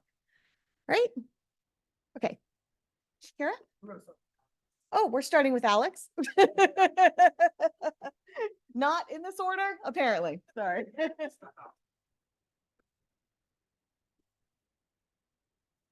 Okay, there's a clock. That's good. Okay, so I'm going to keep my mask on, but people in the back just wave when you can't hear me anymore, and I'll change something, I think. So I'm glad to go first. Thank you for having me today. I appreciate this opportunity to share about the pilot project that GCDTR awarded me in late 2022. And normally I drink tea in the mornings. I had decaf this morning, so it might work well for today, or I don't know, we'll see. But glad to be here. I want to acknowledge that the funding I received was part of the pilot funding awarded to GCDTR from the American Diabetes Association. And also that the Washington University in St. Louis ICTS funded my collaborator, Rachel Tabak, which helped facilitate parts of this work. This is a research endeavor that is a partnership between myself, Dr. Tabak, and Allison Kebner at the Parents as Teachers National Center. And they are both co-investigators on this pilot project. And also, I'd like to extend the special thanks to the research assistants and staff who made the project possible. So the way I understood my charge today was, for better or worse, to share the accomplishments that stemmed from my GCDTR pilot funding. And as you may guess from this slide, I intend to take the bottom approach today and do more of a storytelling approach, warts and all. And this is in part because some of our results are still being synthesized, but also because it's really our process-related successes that, to me, feel like they really impacted my professional trajectory and goals during this research. And I will highlight one part of the findings, particularly from the participatory work, but more so share how the GCDTR pilot grant came about and fits into the overall research direction that I'm taking. So to situate this pilot project idea, I want you to think about the stages of translation over time, and there are many versions of this continuum out there. But this framework by Hendricks, Brown, and others illustrates the development of evidence around an intervention. And our research is squarely in the green box, and actually in the right portion of it. This green box is based on the Aaron's EPIS framework, where the evidence of effectiveness is established, implementation is imminent or happening, and the focus is on how to implement well in a sustained way. And as the authors of this framework point out, there is also a difference in emphasis at this stage that I want you to keep in mind as I go on. Whereas in effectiveness, the focus is on the intervention itself, and in this late stage translation research, the focus is on the system in which we are engineering this intervention into and how to support its delivery. And so, in other words, we are shifting the focus, let me just make sure, okay, from translation to practice to community, though with a couple of departures from this familiar framework. This project defines practice as a community organization rather than a clinical setting that is often targeted. And in addition to population outcomes, we are specifically doing a health equity focus on who is reached by evidence-based interventions and the gaps in that. So with that framing, my current research grows out of the work that I did as part of my doctoral training and an affiliation with the Washington University CDTR there. And it is focused on a partnership with the Parents as Teacher program, which is a national home visiting program whose affiliates reach more than 80,000 families, at least in 2021.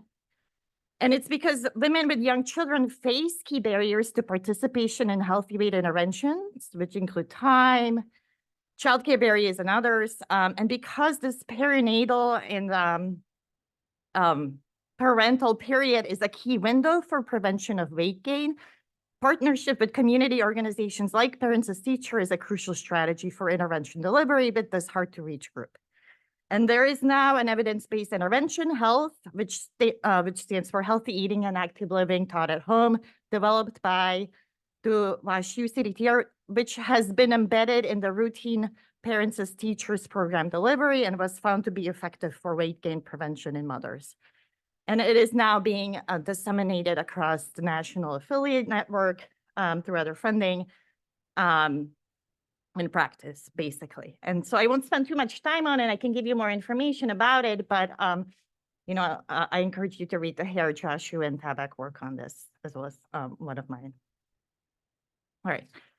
And so as I joined BSHE's Department of the Rowland School of Public Health in January in 2021, I was eager to reestablish this relationship with the WashU CDTR and build a new extension of this work. And Rachel Tabak and I, who is now more of a collaborator, but she was a key mentor to me during my doctoral work, we had developed some initial ideas together, particularly thinking about how to consider the intervention, as Penelope have writes, as an event in an existing system and leverage system science methods. But most importantly, though, I wanted to establish an independent relationship with the PAT National Center and make this work community partnered from the get-go. And so we had regularly been meeting with Allison Kemner, our PATNC research collaborator, but prior to submitting the GCDTR pilot application, we also had a working meeting with PATNC leadership to identify a research direction and establish principles for our work. And so we also put in place a data use agreement to be able to analyze their administrative data.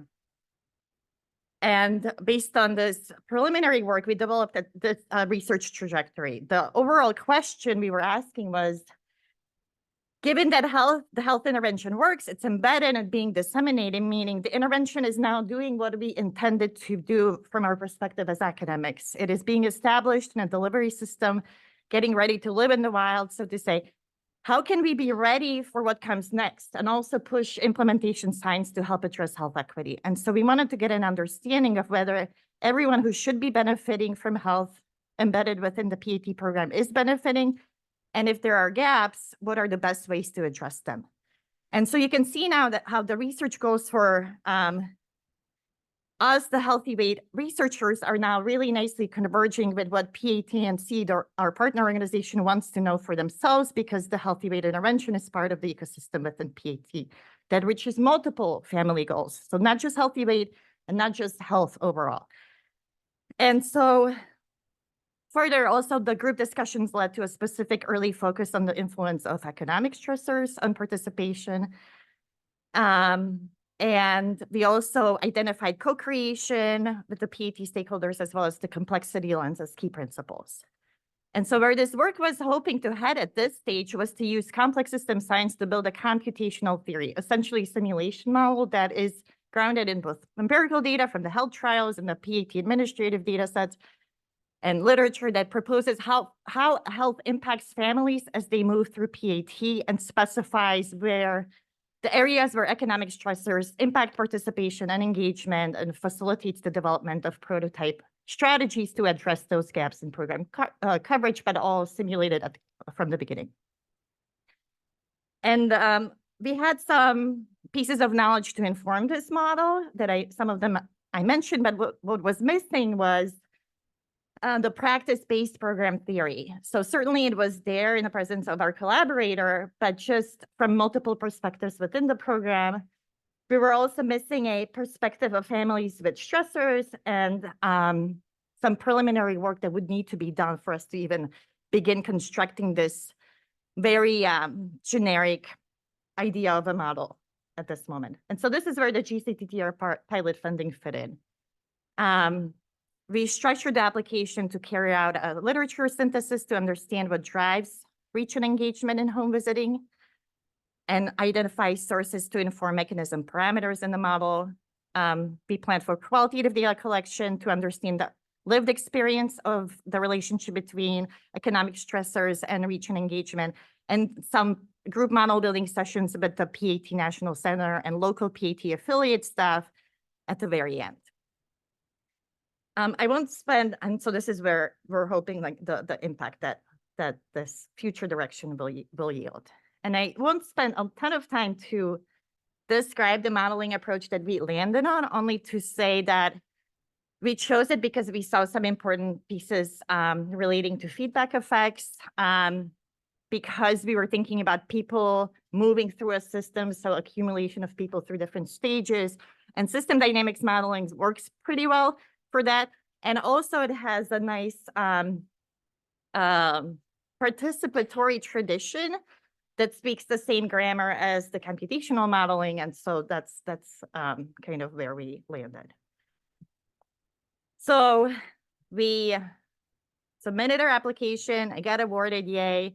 And between the time when I got awarded and when we submitted and when we were able to start, we also had some sessions with PAT&C to talk about, well, okay, so this looks like it's going to get funded. What should we do? And in the meantime, we're getting some insights from the administrative data, from some new qualitative data collection that was being initiated by doctoral student at Washington University in St. Louis. And so once we get it, the money, we said, oops, but now we have to restructure their aims a little bit. So these are the words, right? And so we proceeded with the literature review to some extent, but really to move up the group model building sessions with our PAT stakeholders, and then decide what to do about aim 2 as we get more information about whether those qualitative data collection efforts can yield similar themes that we are interested in. And so please ignore the little boxes that didn't obey my animations. But we had group model building sessions at the National Center that included the leadership as well as key staff. And then also at the PAT National Conference with staff from local affiliates at different levels. We stratified them into different groups.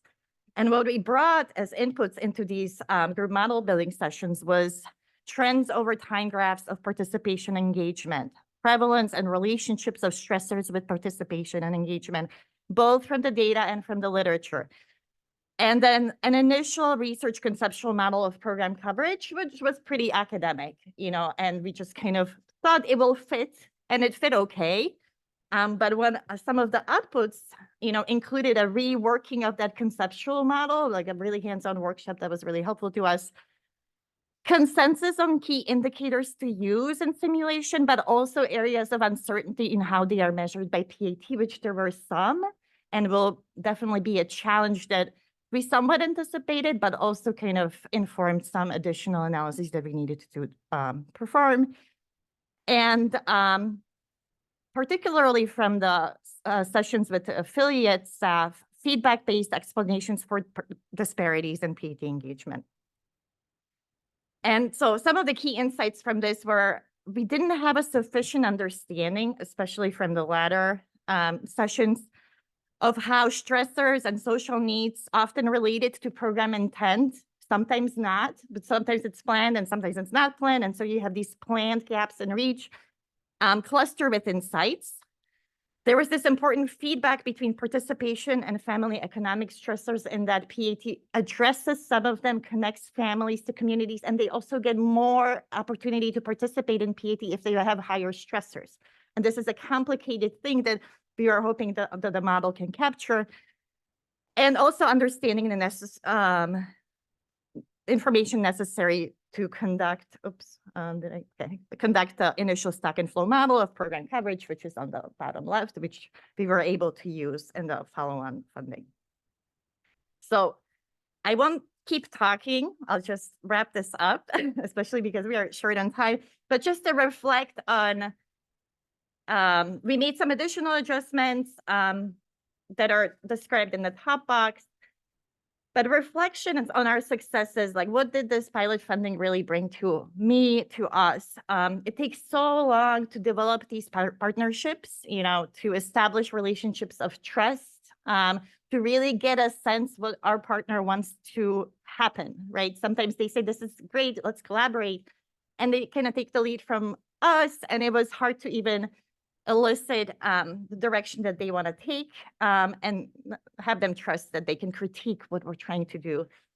And so this funding was instrumental in nurturing and deepening this partnership and being able to build a direction that is aligned with their programmatic needs and with the site staff practice-based knowledge. It made sense to them what we were saying academically, essentially.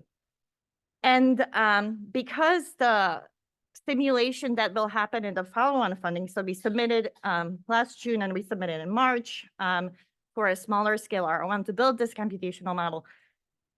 It will be engaged and participatory. We expect our partners to be not necessarily part of building the model, the math of it, but being able to understand it, critique it, and participate deeply in the group model building sessions. There's this capacity building component of this work. And it was really nice to get head start on that work during the pilot period and also start building capacity in the more diffuse sites that we don't always get consistent contact with, but we were able to identify people who are interested in this work in states or localities that we are interested in proceeding with. Okay, and that's it. Thanks.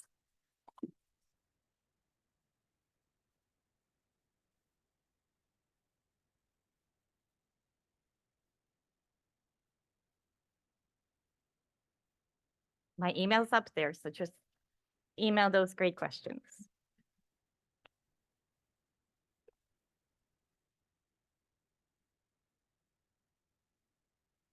Hello.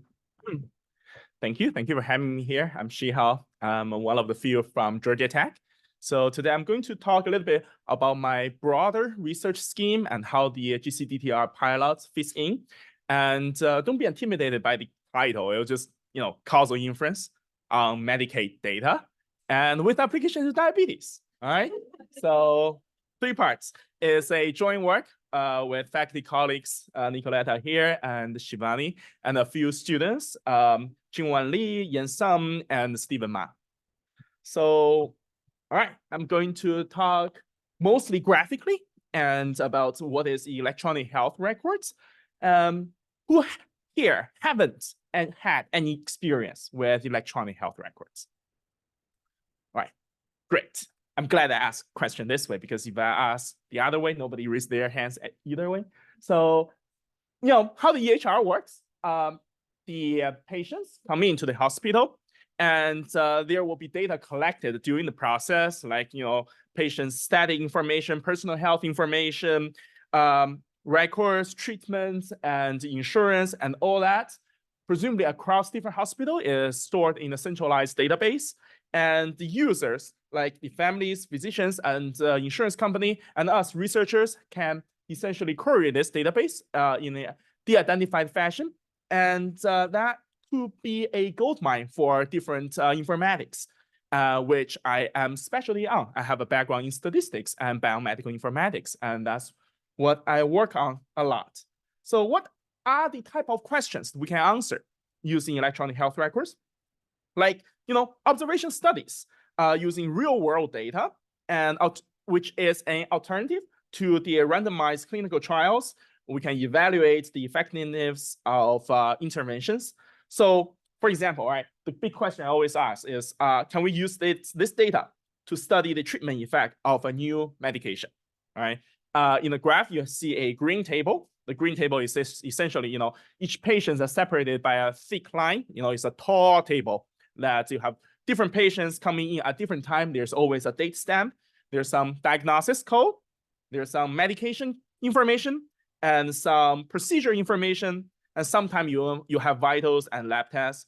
And the blue table is more like patient demographics. You have gender, sometimes you have zip code, some other baseline information. All right, so, oops. All right, so, all right. What we want to do, essentially, the question I asked pose as effectiveness of treatment effect, right? So it's essentially a causal inference question. And I'm not going to talk too much, but one simple way to, or classic way to view it is using a potential outcome framework.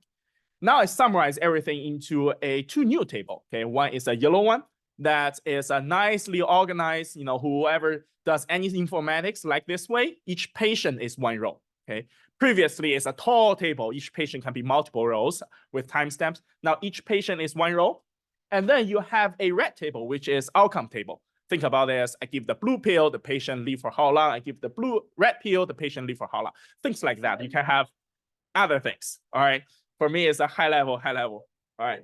So anyway, you can have treatments, you can have outcomes. That's all I'm trying to say. All right. What does the potential outcome trying to say? Potential outcome essentially it was crash course on causal inference. It's asking what if, okay, for the same patient, exactly the same patient. What if I give the patient blue pill, right, in a parallel world? What would the patient, be like? And if that patient give the same exact patients the red pill, what will the outcome be like, in the exact same patients? So ideally, if I am God or if I'm in the Avenger, film, I can observe both outcomes and then I contrast the two, I get my causal effect estimate, right? So that's essentially, causal effect on the individual level. I have an individual treatment effect. That is Y, our usual notation for outcome, Y1 minus Y0, okay? The effect with treatment minus the effect without treatment for the exact same patient, if I have access to that information. And that's a huge if, because I truly do not have access. I cannot give the exactly same patient at the exactly same time, both the blue pill and the red pill. I can only observe one. So effectively, the causal inference problem is now casted into a missing data problem, right? So we have a yi missing, and under some model assumptions, not going to too much of that, we can essentially impute this y missing from data and therefore have an estimate for the causal effect. That's the high level understanding about how causal inference is done in a classic setting. And okay, but due to lack of randomization in the real world data, there will be confounding variables. What does confounding mean? Confounding means that I cannot simply take the effect from one treatment minus the other. All right, let's say I'm super naive. I look at those patients who undergone a surgery compared to the outcome of those patients who take a pill. Most likely, the person undergone surgery is having more severe condition and is likely to have a bad outcome comparing to taking an oral drug or of a pill, right? Then if you naively compare, okay, what's the survival rate of a surgery versus taking a pill, you probably conclude that surgery is a bad thing to operate on the patient, which is not true because you kind of forgo the confoundness of the severity of the disease. You operate a surgery precisely because the condition is too bad. So that is confounding. And in the lack of randomized clinical trials in real world data, we need to adjust for that confounding. There are some, and in addition to that, going back to the electronic health records, we need to adjust for confoundings. We also realize that, okay, we don't really have the yellow table as the raw data. Our table is in green and in blue as the raw data. The raw data is a tall table of all the information histories available to a patient. And To adjust for confoundings, you want to summarize the information into a yellow table format, a clean table that every single patient is just one row. And that takes effort, all right? I spent most of my time as a postdoc just doing these steps, and it's very, very painful. You know, you need to kind of clean the data. You need to kind of, you know, have know-how about what information to extract from your tall table and featureizing it into a single cell for summarizing it for a single patient. So it's a high-dimensional and sparse, and the featureization is painful and complex. Yet it's very crucial if you want to do a correct confounding variable control for the causal effect analysis. So that got me thinking. Well, I'll probably skip this. After the propensity score is essentially just a tool to adjust for the confounding variable, the surgery and the PO example I just gave. So the real pain here is that I have this step of summarize. The typical workflow goes as, I spent years on this workflow. I have a tall table, all right? I either go in myself summarizing this tall table into a, call it wide table, where each patient is a row and have all the information. And then I build a model, the propensity score model I mentioned in the previous slide, to essentially estimate what's the treatment assignment. Essentially, I try to summarize the patient information so that I can better control for confounding in the later stage. That has been the workflow, recommended workflow on the kind of EHR operations for years, and it's the status quo. Everyone's gone through that. But this is basically summarizing into 3 steps. We basically define the potential confounding variables using domain knowledge, right? Severity of the disease, for example, and extract this severity of the disease from a long table of patient records. Like if you are a frequent visitor in ER or something, you probably is going to be severe. And then we essentially select a model to estimate the propensity score, right? Think about it as select a model to adjust for the underlying confounding variables. And then we estimate the causal effect based on the feature selection and the model, the propensity score model. For example, you can do classification, matching, weighting, stuff like that. And okay, now finally, what am I doing? After years of time spent on this, I was trying to think, am I able to skip or combine challenges in step 1? Okay, so basically, is there a way with availability of data science and machine learning, am I able to do the featureization in an automatic fashion, in a learnable fashion, and address the separation between the featureization and the model building part? Can I propose an integrated step that combine the step 1 and step 2 in a unified fashion? So graphically, this is what I want to do, right? Previously, you have a green table, a very tall table, summarizing it into a wide yellow table. And then from the wide yellow table, you apply a model. This summary step is usually just manual. There's no model involved. From a yellow-white table, you summarize it into a model that kind of predicts or summarizing the treatment assignment. And from the treatment assignment, you do propensity score, post-processing to get the outcome estimates. I try to cross the step of the yellow one and go directly from the records, a tall table, into a treatment assignment propensity score model building. So that is done through I was making this connection. I was, high levelly, this should be possible due to the recent development of language models. I was thinking, okay, but what is a language model and what's that in common with the electronic health records? Intuitively, I was thinking, okay, what if I just view electronic health record as paragraph, right? It's a sequence data.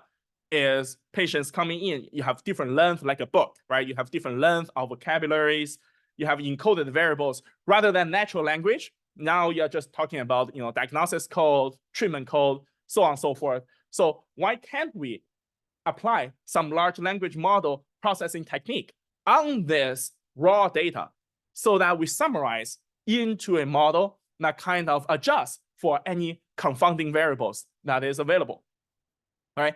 And I'm not talking about I'm throwing everything into a ChatGPT and asking, what's the confounding variable. I'm more talking about, can I use the model behind ChatGPT as a inspiration to build a model that kind of output a numeric vector that summarize the patient information as a confounding.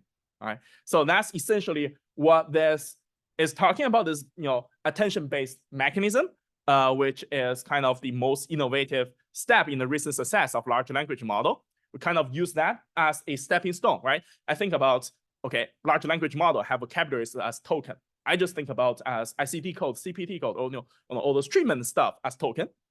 In principle, they are all kind of, it connects the dots.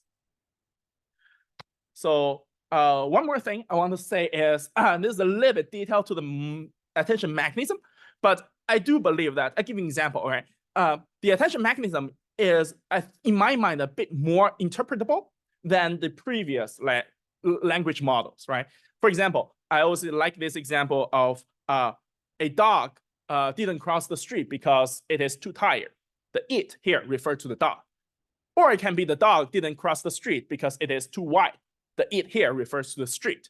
Essentially, the attention mechanism tells us what are the important vocabularies that you are attended to. Essentially, so in the context of medical records, that means, all right, I'm right now deciding whether I'm receiving a surgery or a pill. I am able to look at the model output to find out what are the visits, hospital visits, that actually dictates whether I'm receiving a surgery comparing to a pill. So that gives an extra layer of interpretability, which I can show slightly later.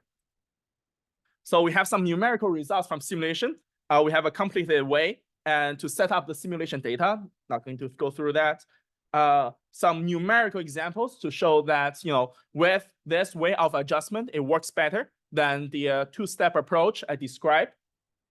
And I think another key component you have in causal inference is look at, okay, if we are doing things correctly, though all the covariates from the treatment group and control group should be adjusted to have less mismatch than before. So we indeed examine that and find that, yes, in this log plot, we are seeing a reduced differences. And finally, this is what I'm talking about, the interpretability of the model. You have, in the simulation, we know which records are important to dictate the treatment assignment, or, essentially you're receiving a surgery or not. And we run our model, we are able to recover that information from the simulation. That essentially tells us, okay, what are the important records for us in the data for the clinician or to decide what treatment is given in the observation study. And we have some applications in the Medicaid claim. This is where the GCDTR pilot grants really enables me to do. And we have two, actually. One is in the diabetes diagnosis, youth and young adults. We are asking the question, what's the causal effect of diabetes management towards severe outcomes? All right. We also have another manuscript on the cancer immunotherapy side effects, looking at what's the causal effect of cancer immunotherapy towards autoimmune adverse events comparing to the traditional chemotherapies. With that, I will wrap up. Hopefully you get what the problem I'm trying to solve. All right. Thank you.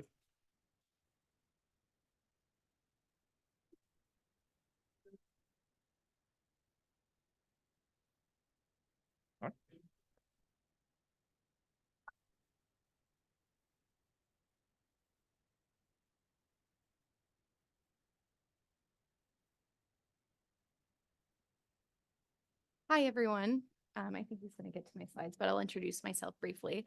I'm Britt Marshall. I am an internal medicine primary care trained physician. I work at Emory Midtown campus, which is predominantly services the Southwest Atlanta region, predominantly Black population. And I wanted to talk to you a little bit about the project we've been doing based on the pilot grant that was received a couple of years ago. So thank you so much for your time. Right. First, I just want to let you know a brief agenda, just so you know where we're talking to. So how we sort of decided how to develop this clinic, where we are today with our preliminary data, and how I was able to incorporate resident curriculum development. I'm more so med ed research based, so this is a learning experience for me. And also plans for the clinic moving forward, and then personal research endeavors. So first, this is our team. So I already introduced myself. Dylan Senevert is our site lead. Saria Hassan is my co-PI and research mentor. And then we also have Carlene Wortham, who was an administrative assistant and also now works as a research coordinator for us. So first, how do we get started? So this is so interesting that we're talking about health disparities. And I want to say that this is very similar to what Dr. Hill Golden was chatting about earlier, is that we reviewed our Midtown data, and we found that over 190 patients had a hemoglobin A1C greater than 9. At the time, and still is so, Emory was focusing on these patients in particular and how to improve their diagnostic outcomes. And so what we discovered when we did a needs assessment is that many of these folks had social determinants of health as to why they might have more difficulties improving their diabetes control. Oftentimes, they might have had untreated mental health problems, and also had a high no-show rate in subspecialty clinics, as well as access to endocrinology. So our research question was twofold. First was, what is the feasibility, acceptability, and preliminary effectiveness of a comprehensive diabetes care clinic that is withheld within the primary care clinic in improving diabetes outcomes? And then the other portion, which is something that I was near and dear to my heart, is what is the feasibility and effectiveness of dedicated diabetes care curriculum for residents in improving their knowledge of diabetes care and health equity? So our primary goals was to provide a dedicated half-day clinic housed inside our primary care clinic, which was staffed by a physician, resident physician, dietitian, diabetes educator, and a remote social work to function concurrently. As part of the grant, we were able to get a dietitian from a nonprofit agency called Open Hand, if anyone's familiar with that. And also using a diabetes education from our nursing staff, we were able to train a nurse. And it's actually happening right now as we speak on Friday mornings. We wanted to also close the care gap in screening, so foot care, vaccinations, et cetera. And optimize a standard of care, similar to what we talked about earlier about adding SGLT2 inhibitors, trying to help with coupons and whatnot to help people to afford them, as well as getting them continuous glucose monitors. And then also identified the social determinants of health and provide them resources through social work, such as like the food and housing insecurity.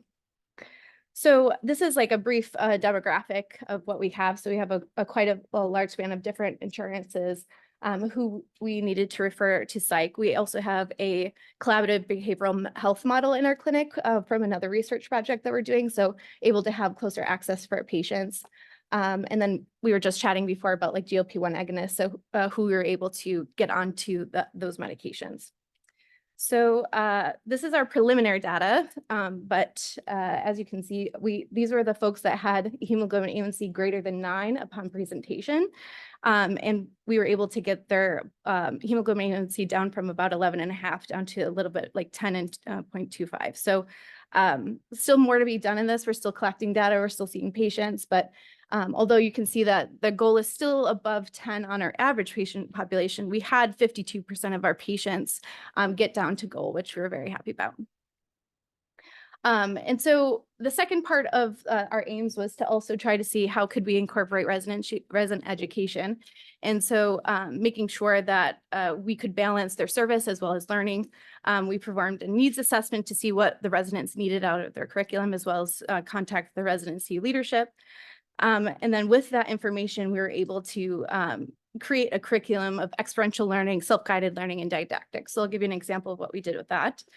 So what I noticed was many of the residents really didn't understand what continuous glucose monitoring was, and there was a paucity of education during their didactic sessions in their ambulatory block. So I worked with Ina Flores, who's over here, who's doing a larger scope project with our Division of Internal Medicine to create a mini curriculum, which was both didactic and experiential learning. How that worked was during their ambulatory block, we had a didactic session where we taught them what CGM was, how to implement it, how to read the reports, but we also invited them to wear a CGM for 2 days and then live like a patient with diabetes to get a better experience with it. And then on the 3rd day, we debriefed them and had feedback. And what we found was based on my retrospective pre-post survey is that they did have improvement in their knowledge, but also improvement in their confidence in describing and explaining CGM to their patients. And then how did that translate to scholarly activity? So again, this is something that's relatively new to me, but really excited to kind of participate, is that I was able to take some of that preliminary data last year and present it to my national conference at the Society of General Internal Medicine for the pilot project for the embedded diabetes clinic. And then this year, I used the information I obtained from the curriculum evaluation to present at the Department of Medicine here at Emory, as well as next week, we're going to the Society of General Internal Medicine again. And not only that, was able to submit a manuscript for the medical education issue for JGIM.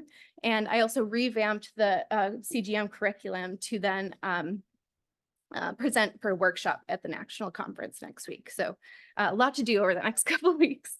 But next steps, I'm really excited to continue this clinic. I think it's really vital. I would love to be able to expand it to the other Emory sites as well, and then complete our study analysis. So with that being said, lastly, what I learned from this project, incorporating QI and research into primary care when we're very highly clinical is hard, but not impossible. Collaborating with multiple different people. I have at least 2 or 3 people that I've been collaborating with in the room today with us. Helps kind of push the needle forward. Not being afraid to ask questions that you might not know about and push forward even when there's resistance or rejection from either leadership or research grants, what have you. And then I also learned that I really love investing in learners and health equity and developing a curriculum. The marriage of my patient care as well as medical education is a passion of mine. So with that being said, I also had 2 babies during this time. So, so there they are. That's Oscar and Calvin. And I want to say thank you to all of my collaborators. So thank you very much for your time.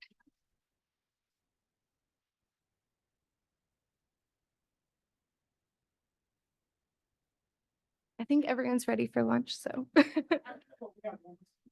Oh, got it. I lied. Let's just go. Okay. Thank you so much.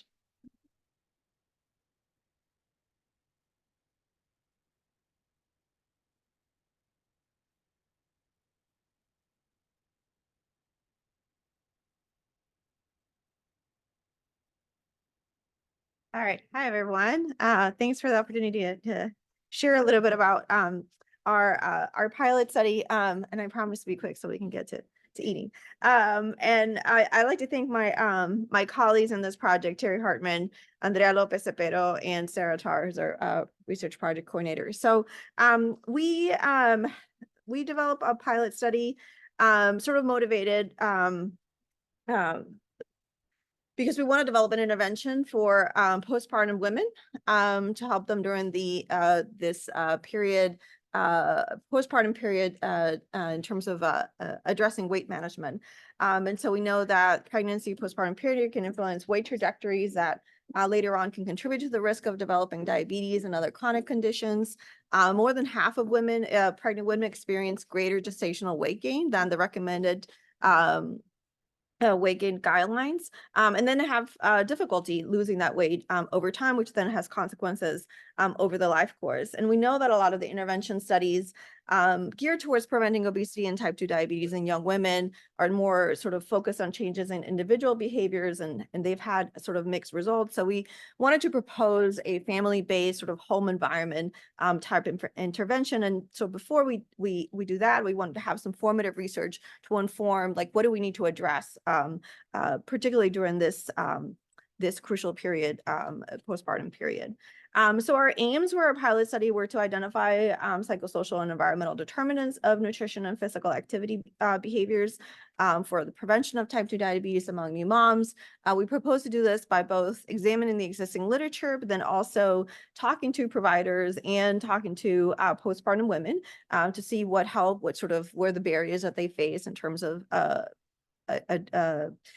engaging in these behaviors and addressing weight management, and then adapting this intervention that we had in mind, which is an existing tested home environment intervention geared towards promoting healthy lifestyles, healthy eating, increasing physical activity, but not previously conducted among postpartum women. So I'll tell you a little bit about what we did and sort of like the next steps of where we are with this project. So we conducted a systematic review. We really geared towards understanding existing interventions for postpartum weight management. This was actually led by Andrea Lopez Cepero in faculty in epidemiology with an MPH students. We conducted this systematic review, 2 data sets, identified 200 studies, screened them, and then fully reviewed 47 articles. And sort of we learned a lot about barriers, facilitators, habits, beliefs, and patterns for healthy diet and physical activity among postpartum women. Won't go over the actual results of the systematic review, but we also noted, as we had sort of suspected, that a lot of the interventions target individual and some community level measures, but those focusing on sort of the household environment were limited, which is sort of what we wanted to target.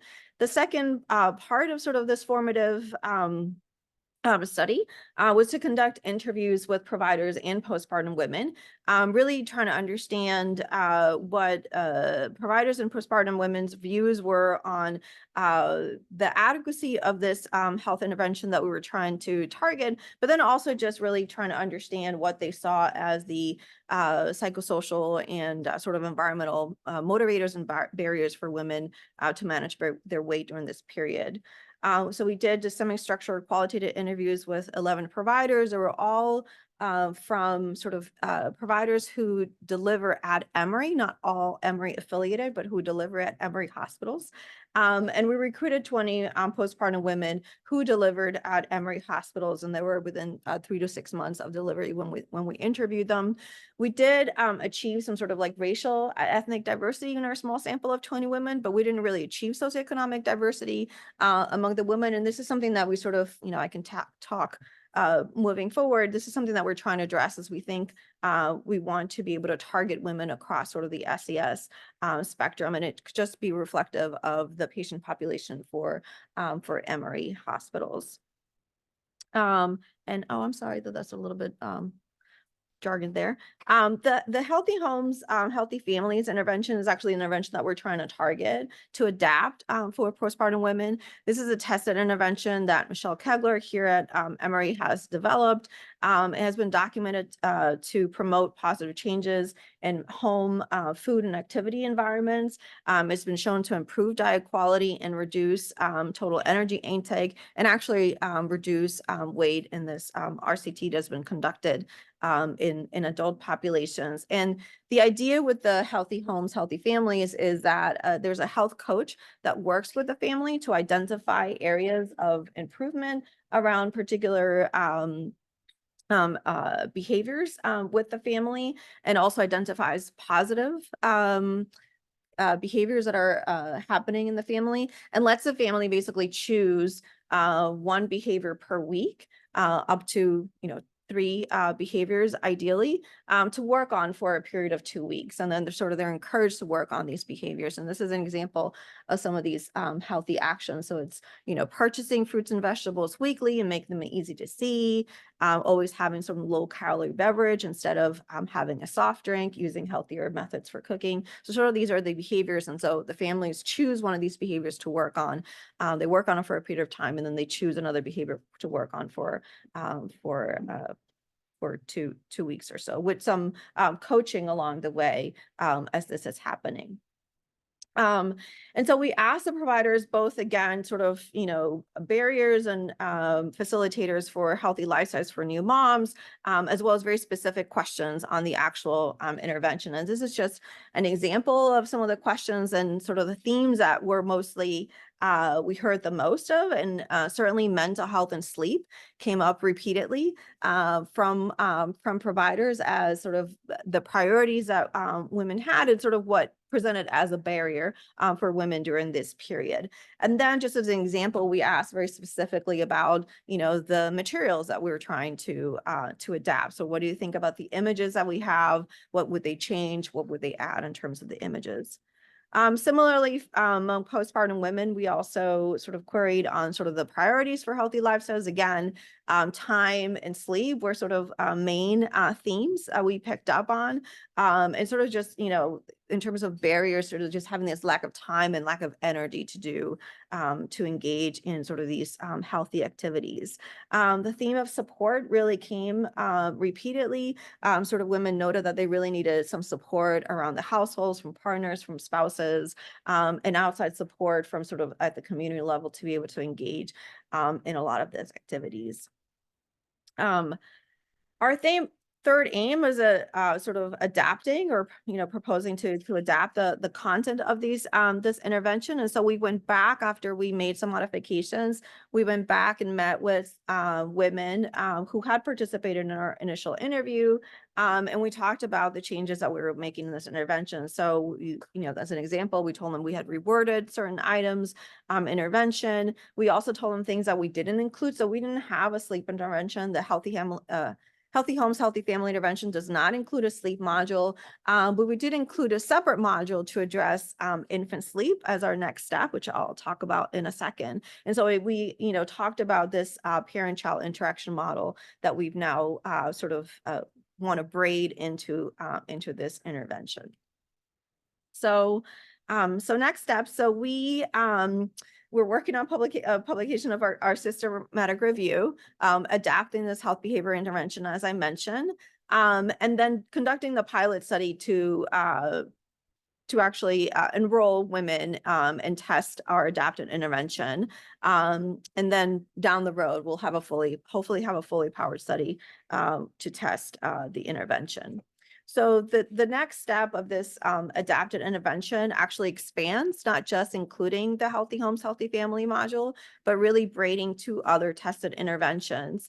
So one is actually addressing mothers' experiences with childhood adversity and how they potentially can impact parenting. Developing or administering an intervention to support positive parent-child relationships, and then this promotion of the adoption of healthy behaviors. And this is funded through a Biology of Trauma initiative, which is a collaborative of the Broad Institute, which is a collaborative of Harvard and MIT. And so the idea is that we wouldn't just be addressing health behaviors, but that we're trying to more holistically address the mental and physical health of the moms, and also supporting them through this period in terms of how they work, how they're connecting, and also basically being a new mom, and sort of working on sleep and infant feeding and other aspects of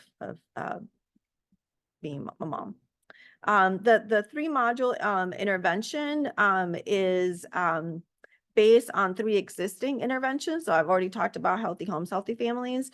The Mother's Adverse Child Experiences Screener and Interview is work by Abby Powers-Lott. It's the co-director of the Grandma Training Grady Trauma project, where they've sort of conducted this intervention in their patient population. The positive parenting parent-child relationships is part of a Safe Care module, which is a tested intervention by Georgia State University. And so we're partnering with them to deliver the parent-child intervention. And so this is a home-based intervention where basically trained providers will go into the homes and talk with the mom about, what does play look like for a 3-month-old infant? How do we put an infant to nap? What does setting a routine for an infant look like? So they really are trying to really support moms during this period.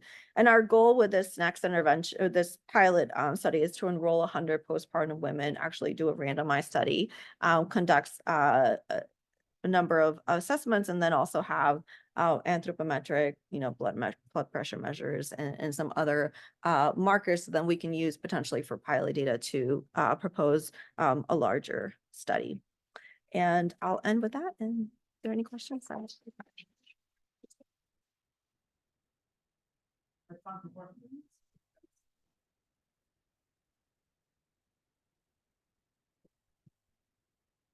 You had mentioned that you had a little bit of difficulty getting a little bit more diversity in your group when it comes to like education and salary and whatnot. How are you going to try to tackle that for this upcoming? Yeah, so we're trying to expand and go beyond Emory Hospital. So the original idea was really actually to part with the Georgia Home Visiting Program. And sort of the intervention would have been the Healthy Homes, Healthy Family Adapted Intervention would have been something that we could braid with their home visiting intervention. So this idea of always having kind of this more holistic intervention was part of the original plan that we had. That partnership didn't work out once we actually got the pilot study funded. So we sort of focus on really just doing the pilot study and trying to recruit women from, other sources. And so that's where Emory came in, that we started to recruit from Emory. Moving forward, we want to expand and sort of try to get with other organizations that are serving women, across the socioeconomic, scale, so that we're not just focusing on this patient population. Yeah. Thank you.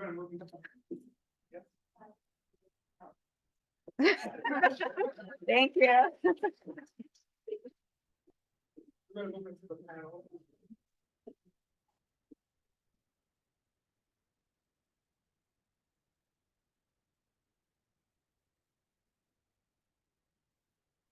Wonderful. Can I have my panelists to come up? I think there's chairs right up here. No, I think that's fine, as long as you can help them with the microphones. So what does everybody think? It's been a great morning, hasn't it? Wonderful. I want to thank Jeff Mills and Mary Beth for helping us secure this community engagement panel. I think a lot of the things that Dr. Golden talked about today in terms of centering our patient and community members' voices, understanding their social needs, and also for many of you with the pilot presentations, wanting to engage in community engaged research, perhaps, we will have some wisdom shared by our panelists in regard to these areas. So this is called Building a Research Community, Barriers and Facilitators to Engage in Community Members in Research. My name is Kama Scoffrey. I also co-direct the Social Ecology and Behavioral Science Core with Tabia Akintobi, who was here earlier from Morehouse, and Dr. Raquel Quarles is also part of it. We often want to share our research expertise in different areas, and I feel like you are going to learn a lot from our different panelists. So I'm going to do some introductions. I'm going to look and see who's first and do the introduction. So Daphne, I'm gonna start by the seats. Okay, all the way to the left, we have Daphne Bird. She is the CEO and Executive Director of the Southeastern Primary Care Consortium and Atlanta Health Education Center. She holds a master's from the University of Georgia and has 35 years of experience in healthcare administration, policy development, workforce development, community organization, community health education, and promotion, of course, with her role in AHEC. She contributes to the education of health professionals, students, academic faculty, and others in different health topics. She holds an appointment as an adjunct faculty in Department of Community Health and Preventive Medicine at Morehouse School of Medicine. And next to her is Ina Flores. She is, oh, sorry, Sophia. Sophia Hussein. She's an associate professor in the Hubert Department of Global Health here at the Rollins School of Public Health. Some of you know her. She's an infectious disease physician and a social behavioral researcher with a focus on HIV/AIDS among adolescents and young adults. She specializes in our topic today, community engaged research, collaborating with Black, gay, bisexual, and other men who have sex with men, aiming to enhance HIV care outcomes and well-being among this demographics. She also does research related to mental health service utilization, qualitative research methods, and work related to HIV and mental health. And then Ina Flores, she is an assistant program director and also part of the Emory Latino Diabetes Education Program and Diabetes Function Training Academy. She is originally from Venezuela, and she began her career as a dietitian, working in hospitals and with indigenous community. And after relocating here to the US, she obtained a master's in clinical nutrition from NYU. Currently, she is working at Emory Healthcare, focusing on providing free diabetes education to underserved Latino communities and overseeing training programs for healthcare providers with a focus on Latin America and India. And then our last presenter today is Dr. Raquel Quarles. She's professor of community health education and preventive medicine at the Morehouse School of Medicine. She is a behavioral scientist, and she has an adjunct appointment in our department here at Emory Department of Behavioral, Social, and Health Education Science. She focuses on utilizing community engagement methods to enhance prevention and self-management of chronic diseases, including diabetes, cardiovascular disease, and epilepsy among Black and Latino community. She serves as a core program director for the Georgia CTSA, which is our Clinical and Translational Science Award, one of the courses on community engagement and health disparities in clinical and translational research. So join me in welcoming our wonderful panel. So the way we're going to do the run-up show is I'm going to just ask them to first talk about anything related to their community engagement experience that they want to share. You see that we have some researchers and also people from the community. And then I have some questions that we have primed them with. It's not fresh, so that they can respond. But then at the end, we're also going to open it up for questions. So I don't know if we want to get started. Daphne, anything you wanted to share about your community engagement experience and any advice you want to have to give?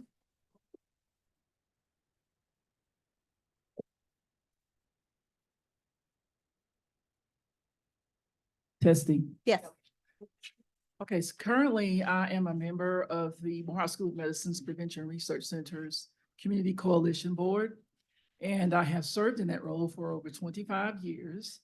And it has been an exciting role as I have served as the community representative, first of all being an assistant PI when it was first established 25 years ago.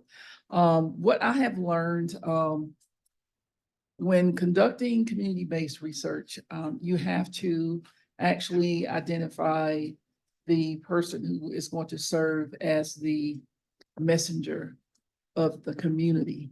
You sit down, you have conversation with them to get to learn the community, and then from that point, they will assist you in identifying an advisory group to work with and to share what your intentions are with your research. And then there's additional information that you have to gather from that point. But I'll say that because I think we're going to get into that a little bit more.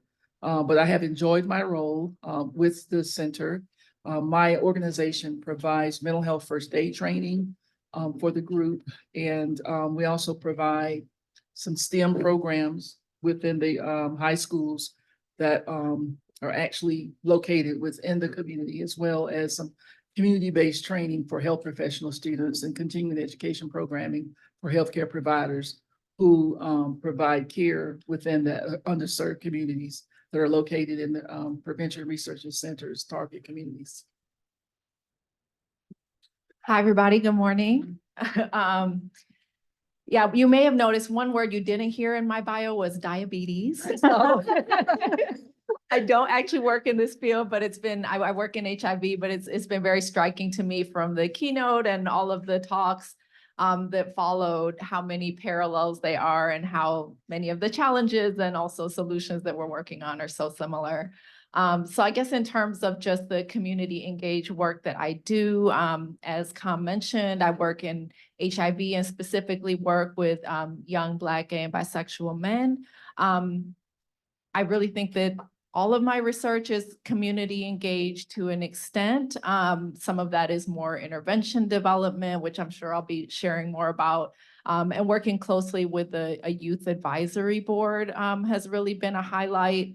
And so like I said, I don't know how much of this to get into now, but yeah, overall, that's kind of what I do, and I'll be looking forward to sharing more about it. Hello, hi. So I'm Ina Flores. I work in Emory in the endocrinology department, and we had an education program that is Emory Latino Diabetes Education Program that Dr. Umpierrez created many, many years ago. And I was doing education in the community, in the Latino. So I used to go to different centers. As you mentioned, I used to go there where they live, where they go to provide that diabetes education. I have that research. And I was very grateful to be able to connect with them, understand their different background for this different part of the Latino community here in Georgia. I went to the grocery store, I went to the houses, I went to the farmers market, so to understand exactly where they go and where there are barriers to understand diabetes management for them. So I would like to share all of that, and I would like to continue helping the Latino community. So thank you. Hi, everyone.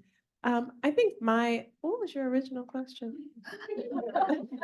Just to share your community engaged experience in Okay. general, yes. That's where I thought I was going. So I think honestly, my key principle there is relationship. And that it's important to establish relationships with various community partners. And it's those relationships that really sustain the work that you will do with them throughout. I've found throughout thus far my career. Those relationships, I think, are really the key, and them having my community partners having an input and say in how we are going about implementing the research, how we're going about deciding on what research questions to answer. And in order to get to that point of conversation, we have to have already established a relationship. Great, thank you. You can see they have already shared just like the value, Daphne's longstanding value of sitting on a community advisory board. Sophia, you talked about, engaging youth, as thinking about other types of community members. And then we had going to the community and also the value of relationships. So they're already sharing some good kernels of nuggets. The question we ask a lot, and I know there are junior faculty, maybe doctoral students who are interested in research, is how do you get started in community engagement? What are some first steps or advice that you can give them, either from the practice side or those of you who are researching and teaching or have experienced this yourself? How would you get people to get started? What steps can they take? Anybody can jump in. It doesn't have to be down the row. So, I'll go first. First, you have to build trust in the community where you are intending to do the research. And as Dr. Quarles stated, you have to establish relationships. I personally feel that the only way you can do this, you got to be there in person. You got to show up for some of those community meetings. You may have to go to church sometimes, go to those PTA meetings. You just have to be seen because you have to establish trust. First of all, I'm going to stop there to give an opportunity for someone else, but there is a whole lot more. I think if I could pick up on what you were saying, I think that part is really important, that it's not just being there for the research study, and that relationship goes beyond, it's not transactional. So you're not coming into the community just so you can collect some data and then go about your business. If you are establishing a partnership, then that means that not only are you there to do the research, but you're also there for what your partner needs. and the activities that they, that are important to them, just like your research may be important to you. So that bi-directional relationship is important. I just want to pick up on the trust. I think that is really key. You know, as a diabetes educator, talking with a physician and going to the communities, the physician need to trust you and to have that communication between, you know, because I do the education, but if I see a patient with an A1C of 12 and I need changes of treatment, I need to contact the physicians. I need to have that connection. And sometimes I can tell you many times a patient are on insulin and they don't even know that they have diabetes. So they cannot change their behavior if they don't understand that they have diabetes. So I have to reach out to the providers and say, hey, this patient doesn't understand that they have diabetes because you never mentioned that word to them. You told them to take insulin and to check their finger sticks, but there is no acknowledge that they have the disease. So how can I come to provide a diabetes education? They trust me if they don't know that they have the disease. So I come in that partnership to trust that bill, to understand that they understand their need, and then that report person to connect with the provider. Maybe they speak another language and they don't understand, or they have, you know, barriers. So it's key to be part of the community. It's key to know the provider. It's key to that they know that they can trust you, and that you're saying that you understand them, and that you're saying the truth to them. So that's very important. So I'll just add one thing that I think is related, but maybe a little different. But one thing that's been really important for me is representation of the impacted communities in the work that I lead and that I do. And so that can be in several different ways. So one is that in my hiring, you know, I'm intentional about trying to prioritize, you know, hiring of folks who are Black, who are gay, who are living with HIV, so that it's not just when I decide to go out to the community that I get that perspective, but every day in the office when we're talking about every aspect of the work. And then I think when you have that, that helps also with the trust in the community, because your team, your research enterprise is not made up of outsiders coming in for a visit. It's made up of the community as well. Great. Any other insights? Daphne, you said you were going to share just one thing before I go to the She next actually hit one. on it. I was just gonna say inclusion of those community members on those advisory groups, the groups where you're seeking the information. Because if they are included, of course, you know, that does relate to the trust that we're talking about here. So that was Great. Thank you very much. So for our researchers on the panel, what has been the value or the benefits that you had gleaned from one project, from multiple projects of doing CBPR or community engagement? So this will be Dr. Quarles, Dr. Hussain. What would you like to share? I think, you know, it's lessons learned over time. I remember an earlier project, and so the way that the Morehouse Prevention Center Research Center operates is our community coalition board is a governance board, which means that they have a say in whether the center takes up a particular research project. So you have to get their approval. But then beyond that, projects also are assigned a community review committee that works with that investigator doing that research. And I remember early on, Daphne, I think that you were on one of this for the secondhand smoke research, where we had decided we were going to do random digit dialing because that was cheap in order to do our initial surveys. And they said, that's not gonna work. And I was like, no, it will, because it's gonna be more expensive for me to hire people to go and do in-person data collection. And I was like, no, we can do this, really. And they were like, yeah, they're not gonna answer the Right. phone. And they're not gonna tell you about their kids. And they don't know you. And I was so stubborn. I was like, no, I think it really, really can't work. And so I wasted money the first year trying out my idea. And they're like, are you ready now? And then we went and did it what they suggested. And yeah, it worked better. Lessons learned, listen to the experts. Yeah, I mean, I think it's hard to sum up the value of community because it really informs every single part of what we do. The generation of the research ideas, you know, ideally should come from those conversations and that continued relationship.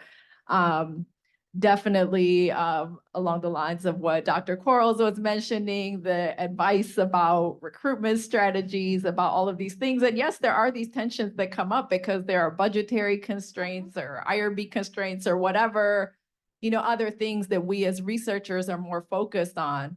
But ultimately, it's very important to have that humility and to the extent to, you know, kind of work together and compromise where you can, because it only makes it more successful in the end. Definitely, yeah. I was gonna say something else, but it left me. Okay, great. So What I wanted to add is, if they are included on the research team, then whatever the outcome is, they feel like they own it. Because they were a part of it. And so the community feels like now they own it and it doesn't just belong to that research team. Great. I love that you mentioned that. So other benefits or value from that community engagement or what you're learning from the community. I don't know if you have other things to add. It is key to learn from the partnership, like when we go to the Latin American Association or to other communities or the consulate from Mexico, see what they need, how to approach, how to connect with them, and understand the community is key, is very, very important. And sometimes, you know, when I work with our endocrinology doctor, they want to do a research and they want to think about approach different communities. They think one idea, and when we developed, like in last December, we wanted to see patients with preventing amputation or have amputation to provide diabetes education in person and over the phone throughout like a month. They didn't answer the phone. They didn't call us back. We called them like many times and they hang up the phone because diabetes management was not their priority, because their priority was housing, was what is the next meal to achieve. So when you were talking about disparities, with a physician, but they need education, they need how to prevent food ulcers, but there are more than that.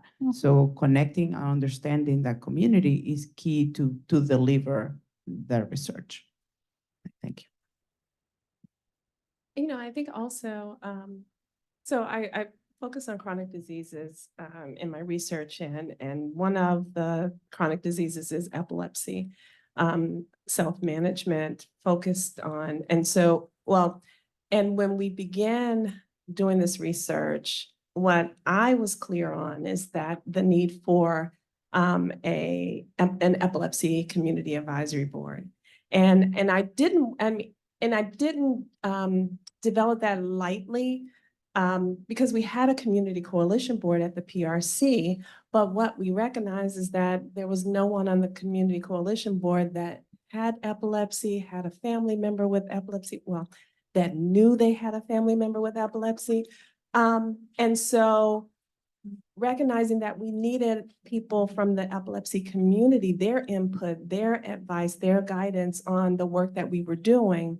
And so establishing that community advisory board was important to that research. But then when we presented our qualitative findings to them, and we saw that the community did not understand epilepsy, there was so much myths about epilepsy, just the lack of knowledge about the condition that some of them had, that their family members, that they knew of family members that had it. And so then the advisory boards, really the push was, we have got to educate our community. Well, that's not funded by the grant. The grant was funded to do an intervention and focused on reducing depression in people with epilepsy. But they were very clear that we need to be going out and educating our community, because that's part of the problem, is that they don't know enough.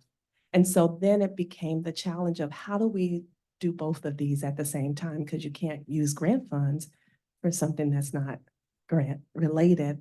And so then seeking out ways to do it and being creative, perhaps, during one of our community education sessions, making that a time when we can share our findings, some of the preliminary findings with the community. And so then that's an allowable expense. The other piece is then seeking out other funding that would support that kind of work, so that you're to educate the community. And so it was a matter of responding to what was important to the community, and also doing the work that we were funded to do. Yeah, I love that example of how the mutual beneficiary and also meeting the needs of the community members, which sometimes is ancillary to the research aim. I think that's very important. I'm going to take the liberty of asking one more question that was really related to the title, and then we'll open it up to the floor. So what challenges have you encountered? Sophia, you mentioned IRB delays, but other challenges have you encountered in community engaged work, and what are some solutions, or how did you overcome some of those challenges? Well, I think kind of building off of what was just said, a main thing that keeps coming up is this issue of priorities and aligning priorities. So whether it's like a doctor-patient thing, whether it's organizations, that's honestly been something that I'm still trying to figure out. Like, a lot of times I'll go meet with an organization, they say, oh, we love your project, we'll be happy to help. And then when it comes to it, they have other stuff going on besides like telling people about my research study, right? Which I totally understand, but it's definitely like an ongoing issue. And I mean, some of that solution, frankly, has been when you get grants big enough that you can pay them to help you, but that doesn't always happen early on in the beginning. So then I think it becomes about doing things that are otherwise, kind of along the lines of what Dr. Quarles was just talking about. If you can do other things that are still useful for those organizations, that are still helpful, outside of what's, directly in the aims of your grant. But I think a lot of it is about priorities being, everyone generally wants to help and is generally in the same frame of what we want to do, but our actual day-to-day bottom line things that pay the bills are not always aligned. And so kind of trying to sort that out, I think, is an ongoing challenge. I also, when you talked about the IRB, one of the things that we realized is our community, particularly starting with the Epilepsy Community Advisory Board, when we're doing a research study, we're operating within, boundaries of IRB. And so we were seeking out their advice because we were having some challenges with recruitment, and everything that they were suggesting was really quite coercive. And if I keep shooting down every suggestion, that's not going to help our relationship. And so what I recognized was that they needed to be trained in IRB, and so that they would know the parameters that we have to operate within in order to do the research. So then their suggestions for what we could do to improve our recruitment, I could actually take. And so then what we ended up doing was taking a step back and training all of our advisory board members in IRB. There's a community version of the city training for community members. And so training them in that, then they understood why I couldn't do some of the things that they suggested. And I think that was really important for our relationship, but then also building their skills in terms of being able to collaborate with me in this work that we're doing together. Okay, so relative to not having the funding to provide the education, well, the epilepsy education or any other disparity that you're working on, ways to get that done without getting funding is through those partnerships and relationships that you have established. And I think one benefit that our organization has with the PRC CCB is the fact that we do provide health education in the community. And we too also find ourselves not having the funding to do that. So one way that we get that done is that we have relationships with academic institutions, the MPH programs, Master of Public Health. And we also have a Georgia AHEAD Scholars program to where our scholar students need projects, community projects. And so they're done on a volunteer basis, extracurricular for the students, but that's how you can get the education in the community. And also there are now community health workers. They have graduated from community health worker training programs. One here is the Emory Archway program, one Morehouse School of Medicine, and the other one is the Department of Public Health.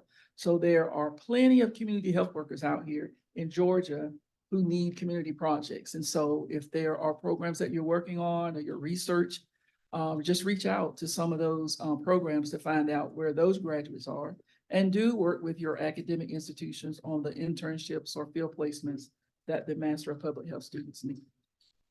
You brought up a really good point in terms of partnerships.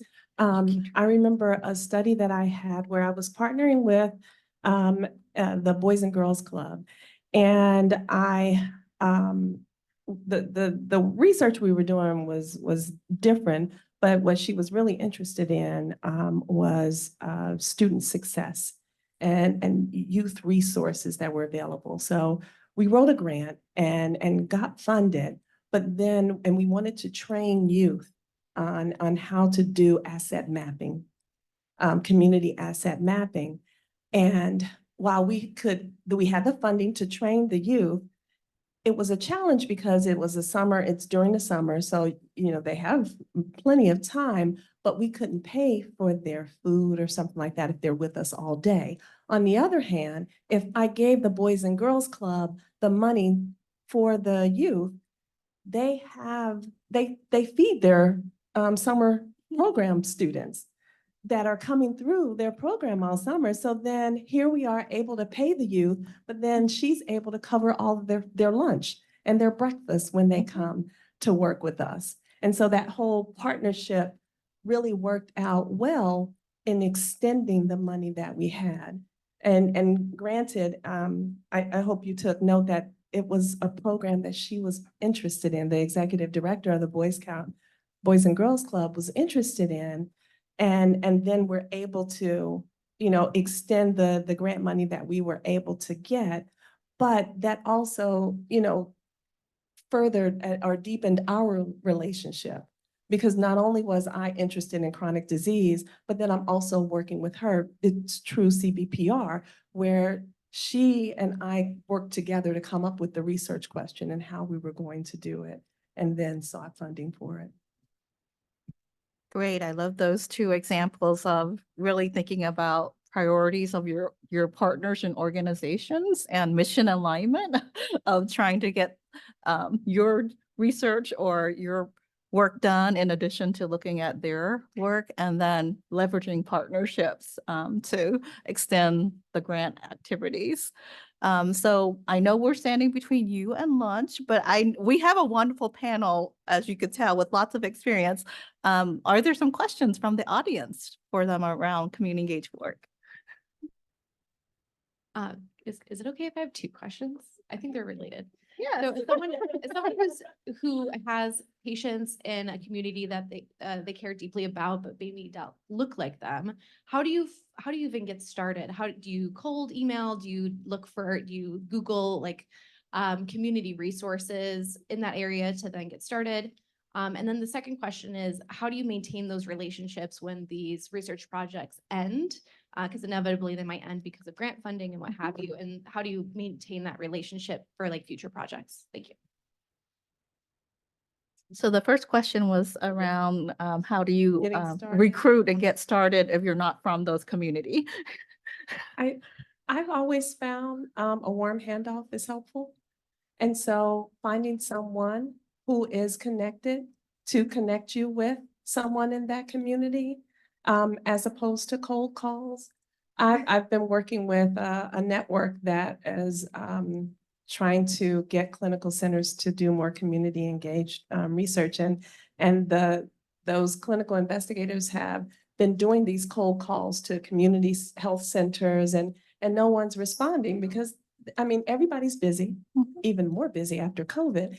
And so you really do need, I think, that warm handoff, somebody that can connect you. The other way that I would suggest is also showing up at their activities, the things that they have going on, kind of like Daphne was saying, where they see you there.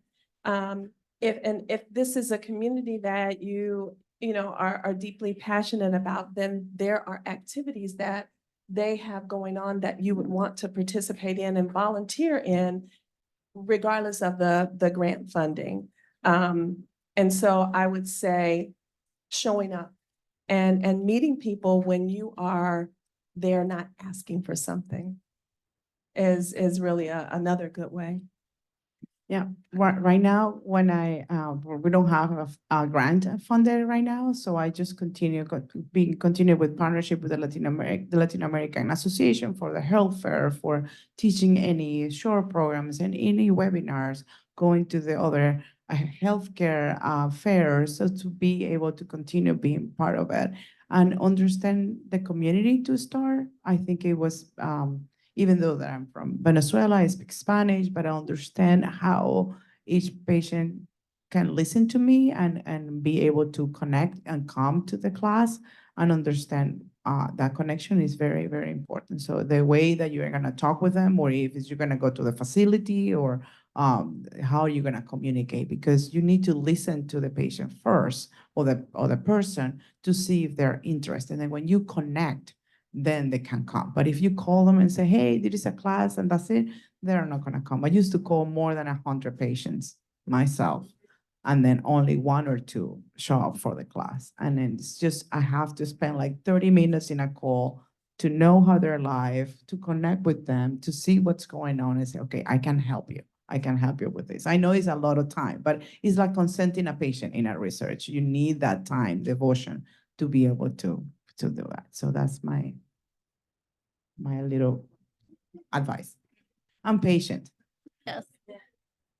Yeah, I think those are amazing answers. And, I would add, if there's someone else around who's doing the kind of work that you do, especially when you're starting out early on, kind of piggybacking onto that, seeing how you could help with those, research or community engagement efforts. It might be someone who's in a different division, maybe there's some people in ID, I'll just say, because I'm ID, that are doing work in the communities, and maybe you can, tag along and add a little, diabetes part to it or something like that. But I think there tends to be a lot of people, and we do get very siloed in our, different diseases or medical specialties or what have you. So I think if you can find people who are doing the kind of work, even if it's not the same topic, that is ethically the way you want to approach things, and kind of working with the same kind of communities you want to work with, then finding a way to kind of piggyback onto that and leverage that might be a good way to go as well. I guess I'll just sum all that up and just say communication. Ever since I was a small child, my friends and my family would tell me I would talk to a tree. But I do a lot of talking. Even when I'm traveling on the plane, I love my work. I love what I do. And I am a Rotarian, so I believe in service above self. So I'm always talking and listening to people to find out where their needs are and what resource that I have that I may be able to connect them to. So I'm one of those connected dots people. I'm always walking around trying to figure out, how can I help you? How can you help me? How can we help somebody else? So I think if you just keep that in your mind, especially if you're a researcher, because you don't know where your answers are, so you're always looking. Researchers or investigators. What was Denzel Washington in the movie, The Bone Collector, who's always thinking about, where the answer was. And so, if you just keep that mindset, you will find people, even if the person is not of your race and you're speaking with them and you let them know what it is that you're trying to do, they may already have someone that you might be able to speak to. So it just, communication is the key. And I think your second question was about beyond the funding. How do you maintain the relationship? Maintaining the relationship. Yeah. And so I think that, you know, if the relationship wasn't transactional, if it wasn't based on funding, then it makes it a little easier to maintain it. And so when I think about, there are a lot of things that I can do for my community partners that don't require grant funding. And so beyond the grant funding and understanding what they need and if it's something that I can provide them, that willingness to do that. And you know, I have some amazing community partners who are truly community leaders, and they are so connected.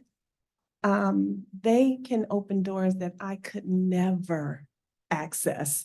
And so having that relationship and us recognizing what is needed for what we want to do together, and then leveraging what access each of us has. So perhaps I can bring an endocrinologist to the table, whereas they have access to, you know, a whole program that's going on at their church.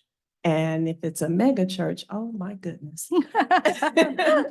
You know, and so it's about seeing how we can leverage each other's resources that aren't necessarily money. Yeah, I do think though that kind of part of what you're hearing is that you know, it's sometimes it's extra stuff on evenings and weekends that's not, and I know you got little kids, so that's not easy. I know that, or even during your workday, it's that you have to prioritize some of those things that are, again, not the things that you are technically, it's not, you know, teaching, it's in the classic sense, it's not seeing patients, whatever, but prioritizing those kinds of activities within your work, even though it's not what you're technically is part of your job description. And I think the beauty of that, you know, so I have 2 kids and my kids have gone to many community events with me. Yep. And which also has made them more knowledgeable than some of their cohort. So when someone had a seizure in front of my daughter, she knew what to do because she had been trained in seizure first aid. She had been around you know, and she wasn't scared because she'd been around people with epilepsy, which also helped us because when she had a seizure out the blue, she didn't freak out after learning that about it, because of course she was unconscious. But, you know, her friends were freaking out, but she was like, yeah, it's okay. You know, seizures happen and we're gonna figure out what it is. But she didn't freak out like she would have if she hadn't been in the community and been around people who had epilepsy, who'd had seizures. So it's about kind of expanding their exposure to knowledge that they may not get otherwise.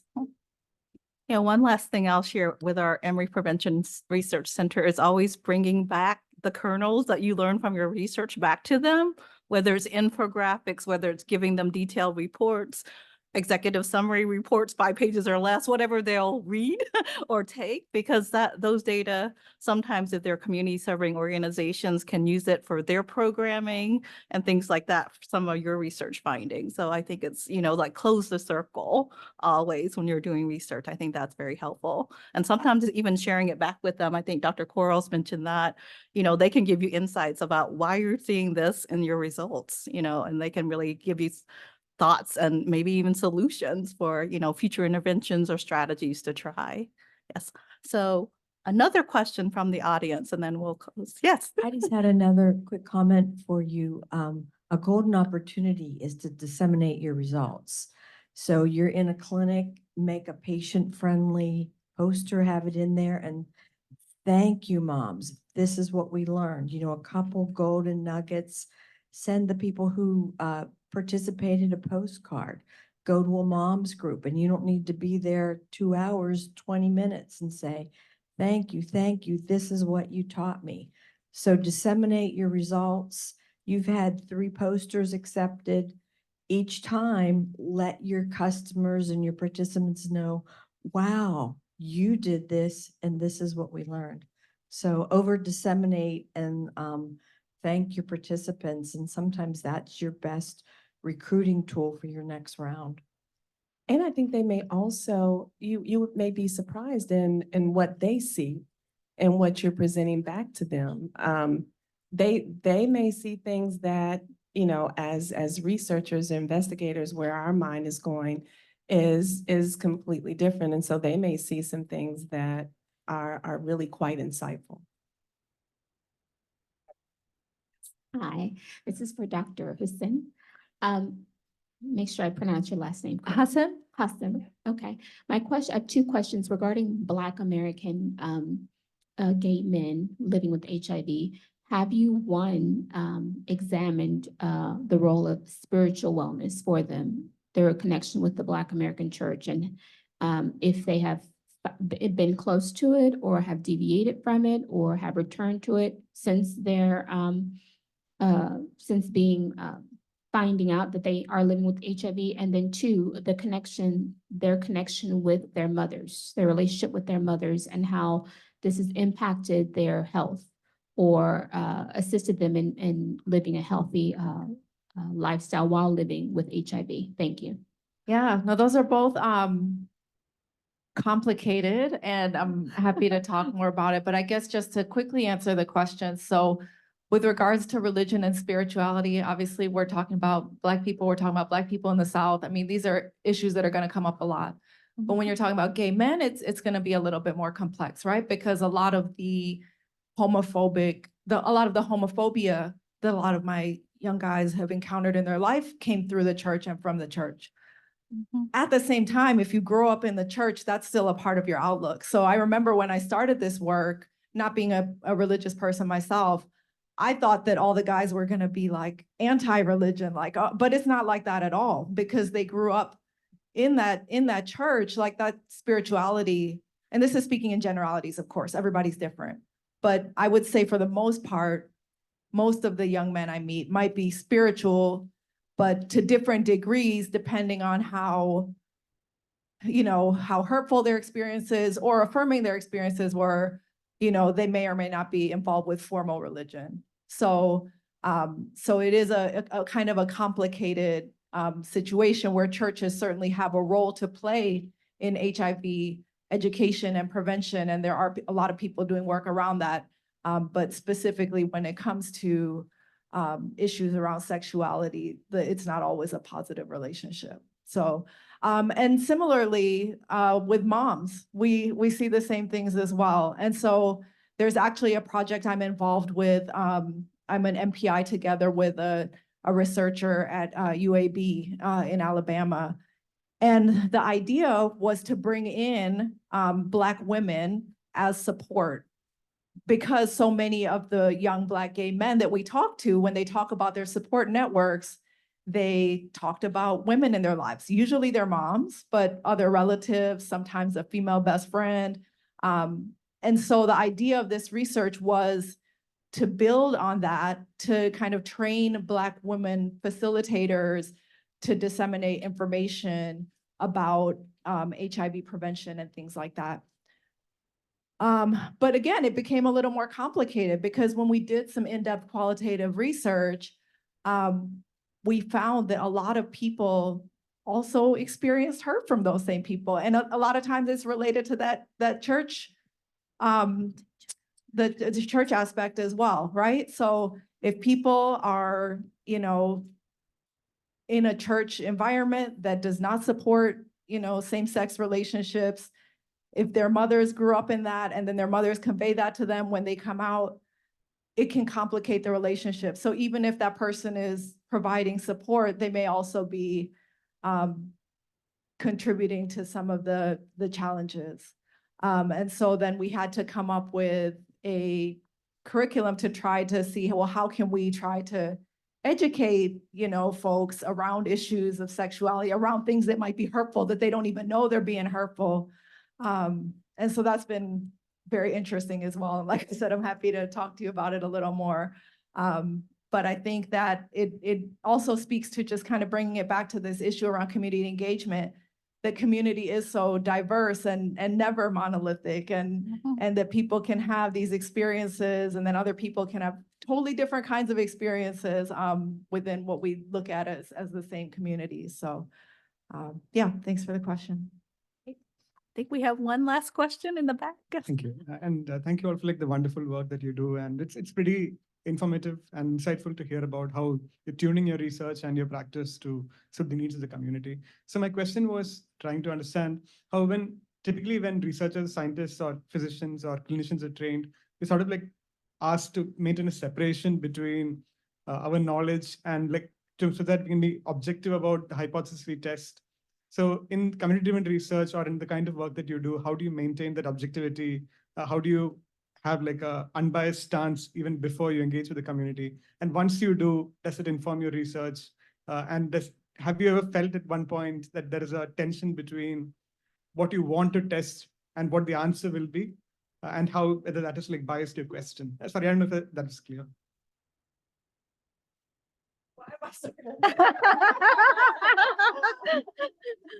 Honestly, I think objectivity is fake. So I don't think it's a real thing, and it's just like what Dr. Hill Golden she's presenting when, people present this stuff like it's science, but it's all influenced by our social context, our biases, society's biases, all of these things. So I think that much better than trying to be objective is to know, try to understand where the biases are and where your subjectivity is, or I guess like people talk about positionality now or whatever. But yeah, I don't think anything's objective. I don't think quantitative, qualitative, it's all subjective. And so I think it's just better to understand like, well, I'm this person, or like the example when I was answering the last question, it's like, well, I know I don't really know about religion, but and I know I'm a mom, and like how will these things impact the way that I see this research, I think is more useful than just trying to attain this impossible ideal of objectivity. So I'm not a clinician. I'm a psychologist by training, and I could not do therapy I can't, because I don't have that objectivity.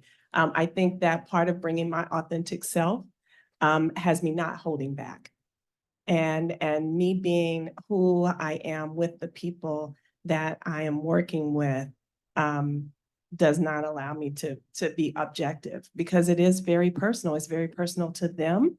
And if they see that I'm invested also and it's personal to me, that strengthens our connection.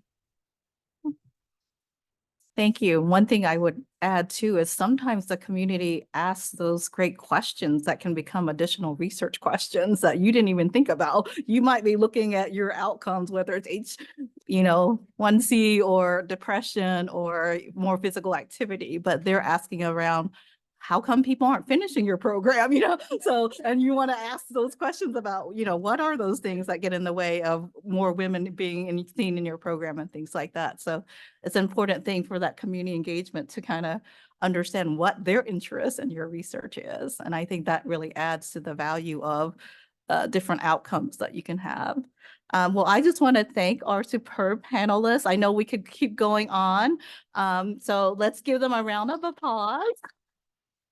I want to give a shout out to Daphne and Ina. They're actually part of our Core C community engagement committee. And so if you have questions around community engagement, behavioral theories, implementation science, we're here for you. We have our panel, our community engagement panel, meet with researchers a couple times a year to kind of help them with some of these same questions that you have. But you could also just come to us for consults as with other cores. So I'm going to turn it back to Mary Beth, and thank you so much for our panelists again. Thanks. Thank you. I will be brief because I know people want to eat. I do want to apologize that I had to step out. We were having a celebration for our graduating master's students and I had to sneak over and hug my students. So I'm sorry that I disappeared for a little while and thank you for your patience. It's a busy time of year for everyone. So I feel like this event went wonderfully. As the enrichment chair, I felt like it was very enriching. And I hope it was to you. Again, please feel free to give us any feedback as the center of like what you liked, what you didn't like, what you want to hear more of, because we are here to serve you in your needs around diabetes translation research.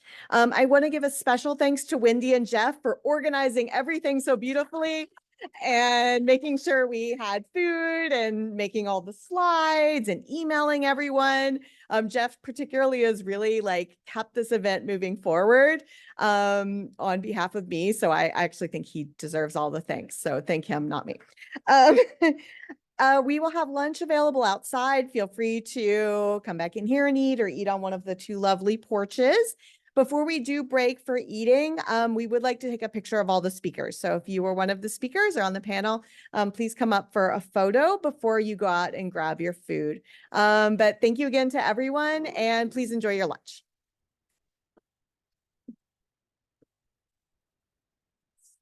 We did it. You did it again.